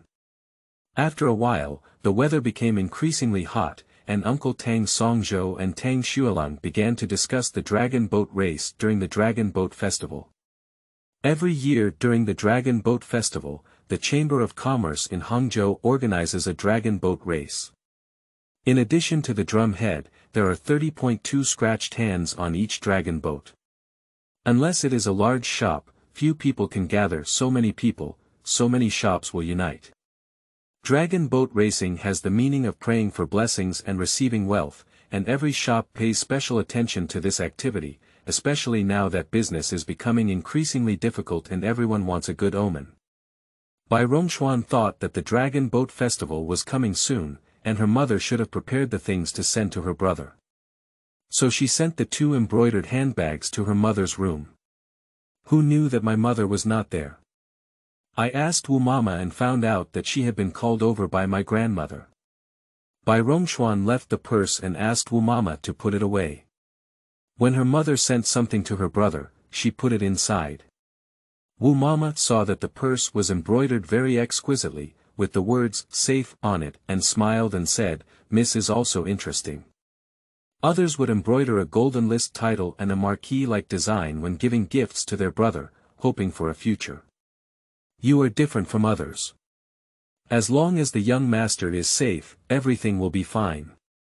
Are you worried about the young master? Bai Rongxuan thought to herself that she didn't really care about her brother's future development in this life. As long as he lived a safe life, it would be enough. She smiled and didn't say anything to Wu Madhua.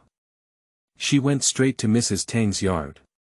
Unexpectedly, as soon as she entered the door, she saw Mrs. Tang holding a letter in her hand, tears streaming in her eyes. Bai Rongxuan was startled and thought that something had happened to her brother in Nanjing. Her voice changed tone and she said, "What's wrong with Grandma? Is something wrong?" It's okay, don't be afraid. There are only a few people at home, what can happen?" Huang quickly stepped forward to comfort her, "Your grandmother is so happy." She looked at Tang Laofu with a helpless expression, "Look, it scared Rongxuan. This is a good thing. Why are you still crying?" Bai Rongxuan was a bit confused about the situation, but instinctively felt that it was related to her brother and looked nervously at Tang Shi. Tang explained with a smile when she saw her daughter like this, "It's really nothing. Your cousin from the Dong family is coming to visit your grandmother in a while. Your grandmother hasn't seen her for many years, and she's really worried about it. I heard that your cousin from the Dong family is coming," so she cried excitedly. Dong's cousin. Bai Rongxuan's mind immediately flashed with Dong Yuluo's bright and charming face. End of this chapter. Chapter 10. Ideas. You are listening at novelfull.audio. Chapter 10. Ideas. Mrs. Tang raised a total of 3 children in her lifetime. In addition to her eldest son Tang Songzhou and the Tang family who married into the Bai family, she also had an eldest daughter. When Bai Rongxuan's maternal grandfather was still alive, he made the decision to marry her to the Dong family in Suzhou. At that time, the Dong family had not yet achieved success, and they could only be considered a close match with the Tang family. After the Tang family married off, the Dong family quickly followed the times and opened a weaving factory. Due to its excellent quality and affordable price, it stood out among its peers and was highly favored by merchants from the southwest, northwest, and north. In less than 2 years, the Dong family made a fortune.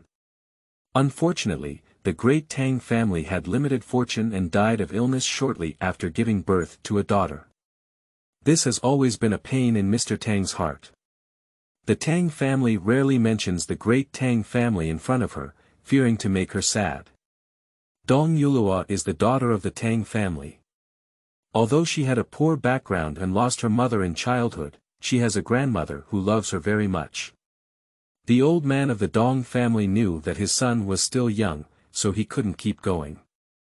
He was afraid that his future wife would be bad to Dong Yuluo, so he kept her by his side and raised her by himself. He took care of everything himself, and was afraid of melting it in his mouth and falling it in his palm. It is also because of this that not only does Mr. Dong's continuation and aunt have a high regard for Dong Yuluo, but also the shopkeeper and servants of the Dong family have great respect for Dong Yuluo, who is the heavenly beauty in Bai Rongxuan's eyes. Mrs. Tang had met Dong Yuluo once when she was young. It had been more than 10 years in the blink of an eye, and she didn't know how old this granddaughter was. She didn't look like the Tang family, and her heart was filled with longing for this granddaughter. After receiving a letter from the Dong family saying that Dong Yuluo was coming to Hangzhou to visit him, he was extremely excited and burst into tears. Bai Rongxuan carefully recalled that Dong Yuluo was 1 year older than Tang Xueping, but she married later than Tang Xueping, as if she had only married to Tianjin the 2nd year after her brother's death. Although Mrs. Dong is very reluctant to let her precious granddaughter marry far away, she has chosen 1 in a million for her husband. The Chiu family in Tianjin started with shipbuilding and used to specialize in manufacturing warships for the Imperial Navy. However, due to the changing circumstances, the court collapsed during the revolution and the government began to take power. The Chiu family took the lead and immediately built factories, catering to the current situation. They only built ships for merchants in the coastal areas of Fujian and Guangzhou. Now, the family has a great business and a wealthy side, fully enjoying their reputation. In her previous life, Bai Rongxuan couldn't stay in Shanghai and went to Tianjin to seek refuge with Dong Yuluo. To this day, she still vividly remembers that it was pouring rain when she arrived in Tianjin. She and Wu Mama stood in front of the Chiu family's door, soaked all over, under the guidance of the gatekeeper. It was a long time before they finally saw Dong Yuluo. She was pregnant at the time, and with a big belly, she arrived at the entrance surrounded by a group of old maids and maids. Unlike Bai Rongxuan's downfall, she was well nourished. Although the rain was heavy, she didn't even have any water stains from top to bottom. Dong Yuluo looked down at Bai Rongxuan from a high position, his eyes filled with sadness and frustration. After a moment, he let out a long sigh and said, "Rongxuan, how did you live your life like this?" Yeah. How did she live her life like this? She asked herself this question countless times later, but still couldn't find the answer. During her time in Tianjin, Dong Yuluo placed her in a picturesque estate of the Chiu family in the suburbs of Tianjin, and even specially arranged for several trusted old women to come and serve her, with every aspect of her life being fulfilled. Before leaving Beiping, Dong Yuluo received news and rushed over to dissuade her, regardless of the upcoming childbirth. This is the end of the matter, and you should let go. Being too persistent will eventually harm others and yourself. Rongxuan, listen to me and go back to Hangzhou. Uncle and grandmother both care about you. You can go back to their side and let grandmother make the decision to choose a good family for you, so that you can live your own life in the future. Don't think about the past anymore. During her final years in Beiping, Bai Rongxuan never regretted it. She also thought that if she followed Dong Yuluo's words, her life would be completely different.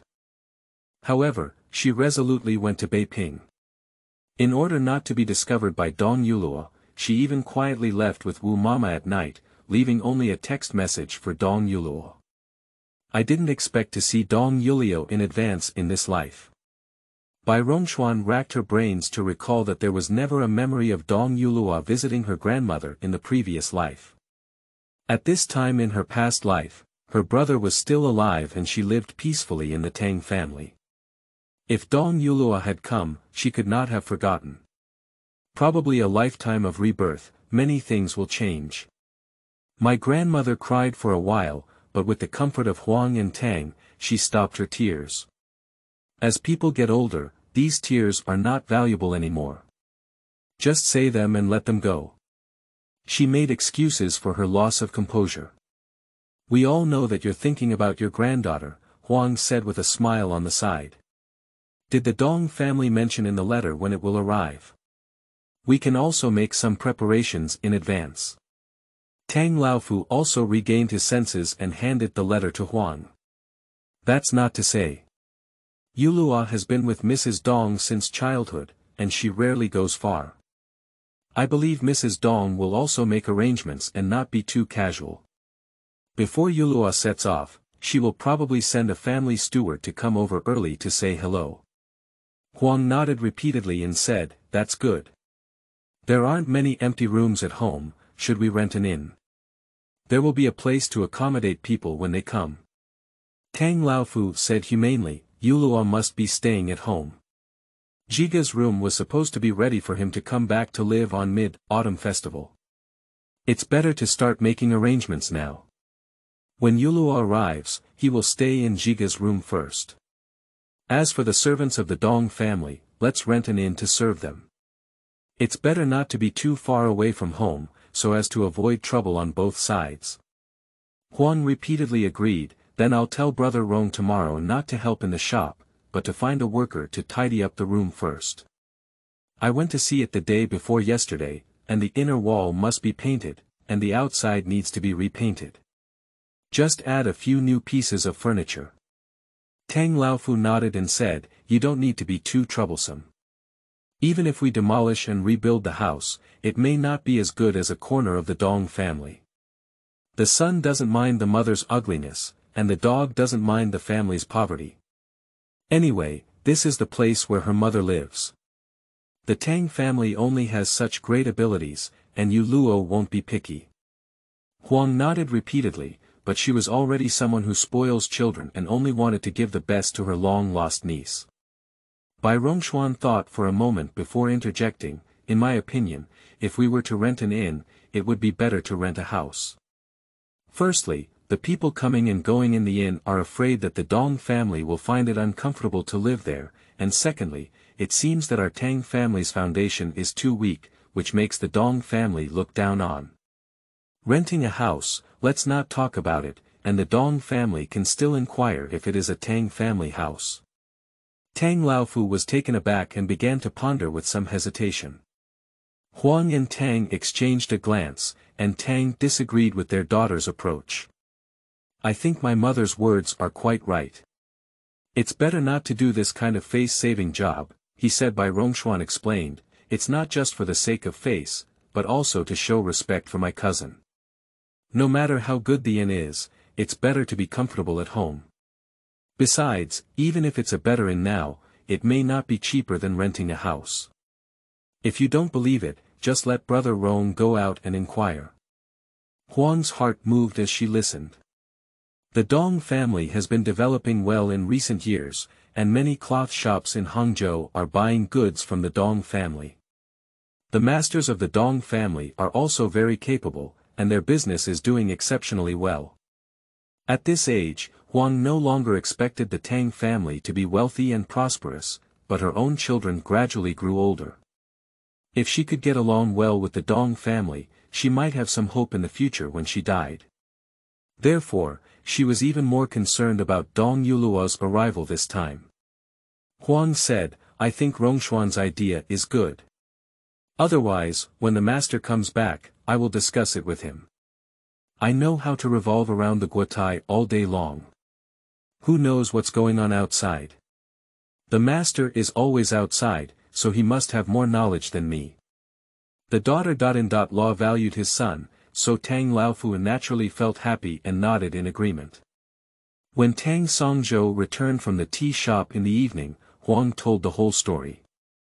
Tang Songzhou not only agreed with Bai Rongxuan's idea, but also promised to rent a house in person.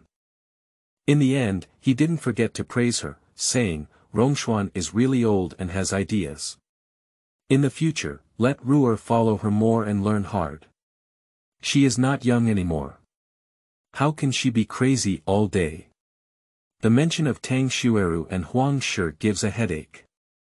She decided not to talk and talked to her husband about how Dong Yulio would entertain him after he arrived. On these matters, Tang Songzhou had no idea and let Huang handle them on her own. She also reminded her that if there was anything unexpected, she could ask Bai Rongxuan for her opinion. Huang Shi thought of Bai Rongxuan's increasingly dignified way of handling things recently and her appearance as an adult, and immediately agreed. Bai Rongxuan learned from Tang Xueru that her uncle was inquiring about who had a house to rent. Her own ideas were approved by her uncle, and Bai Rongxuan was very happy. Her smile unconsciously climbed to the corner of her mouth. Tang Xueru pouted on the side and said, "My mom wants me to learn more from you and not act recklessly in the future. You said I've been acting well lately. When did I act recklessly?" Bai Rongxuan burst out laughing, so angry that Tang Xueru wanted to teach her a lesson. The two of them were arguing when Shenyang walked in with a serious expression, which finally calmed the scene down.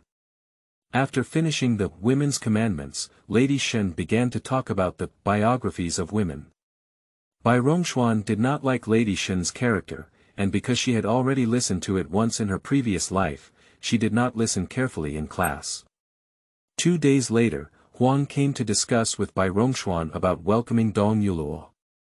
Bai Rongxuan asked curiously, "The Dong family has already set a date. When will cousin come?" Huang said, "The letter I just sent this morning said that we will depart after the Dragon Boat Festival and take a boat from Suzhou to Hangzhou by the canal.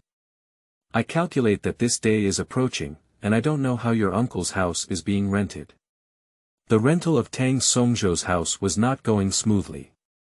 The house he intended to rent out was either too expensive or too far away from the Tang family, which was inconvenient. He had never done such a thing before and was at a loss for a moment, feeling a bit disoriented. He secretly regretted not accepting this matter in the first place. It was his son Tang Xueliang who reminded him to delay acquaintances if he couldn't, and only then did he spread the news among his old customers that he wanted to rent a house. Not long after, someone came to his door and told him that the Lu family, who were only 2 blocks away from the Tang family, wanted to move their whole family to Changsha, so they wanted to sell their house. Tang Songzhou didn't react for a moment and said, "Lu family? Which Lu family?" The old customer smiled and said, "You're also confused, it's the Lu family who once served as a juren in their ancestors." Oh my! Tang Songzhou remembered, his family is really amazing. The house was inherited from our ancestors and covers a considerable area. I'm afraid the price is not cheap, right? Their family has been living in Hangzhou for many years, so why did they suddenly think of moving? They are so anxious that the price cannot be raised. Besides, he is selling it, and I am renting it, so it's completely out of place. The old caretaker knew that Tang Songzhou was an honest person who rarely inquired about other people's affairs, so he enthusiastically explained, "Brother Tang, you don't know anything about it. The Lu family relied on the legacy of their ancestors and enjoyed a period of glory. However, later generations were not material for studying, and there was no progress in their official career.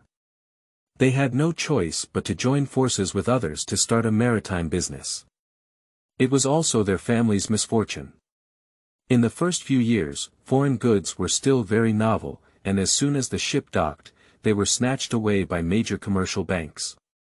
The Liu family relied on this relationship, but they did not miss out on their profits. It's just that unexpected things happen, and no one's business has been smooth sailing. Have you heard recently that several merchant ships in Guangzhou were sunk by cannons, including those owned by others? The old customer sighed with a sigh as he spoke. A ship, even carrying goods, costs at least tens of thousands of silver dollars. The Liu family lost everything, so they were in a hurry to get rid of their ancestral home and block the hole over there. Tang Songzhou was taken aback by the sound and said, "How could a good merchant ship be hit by cannons? It's not a military ship. Does this matter just go unnoticed? Who fired the cannons and sank it? Why didn't the government above order an investigation? At least give the Liu family some explanation and compensation." The old customer laughed as he listened. "Brother Tang, think about it. Which official nowadays is not involved in nepotism and official support? This matter has not been exposed until now, and in fact, it has been suppressed by the upper echelons. How many heads of the Liu family dare to take responsibility? Unless they don't want to live anymore. I have heard people say," he said while lowering his voice and leaned into Tang Songzhou's ear, "the eldest young master of the Liu family has already been detained in Shanghai. As long as the Liu family dares to make any changes, this son cannot be saved." Tang Songzhou's face turned pale with fear. Well, where can there be a just royal law in this world? End of this chapter.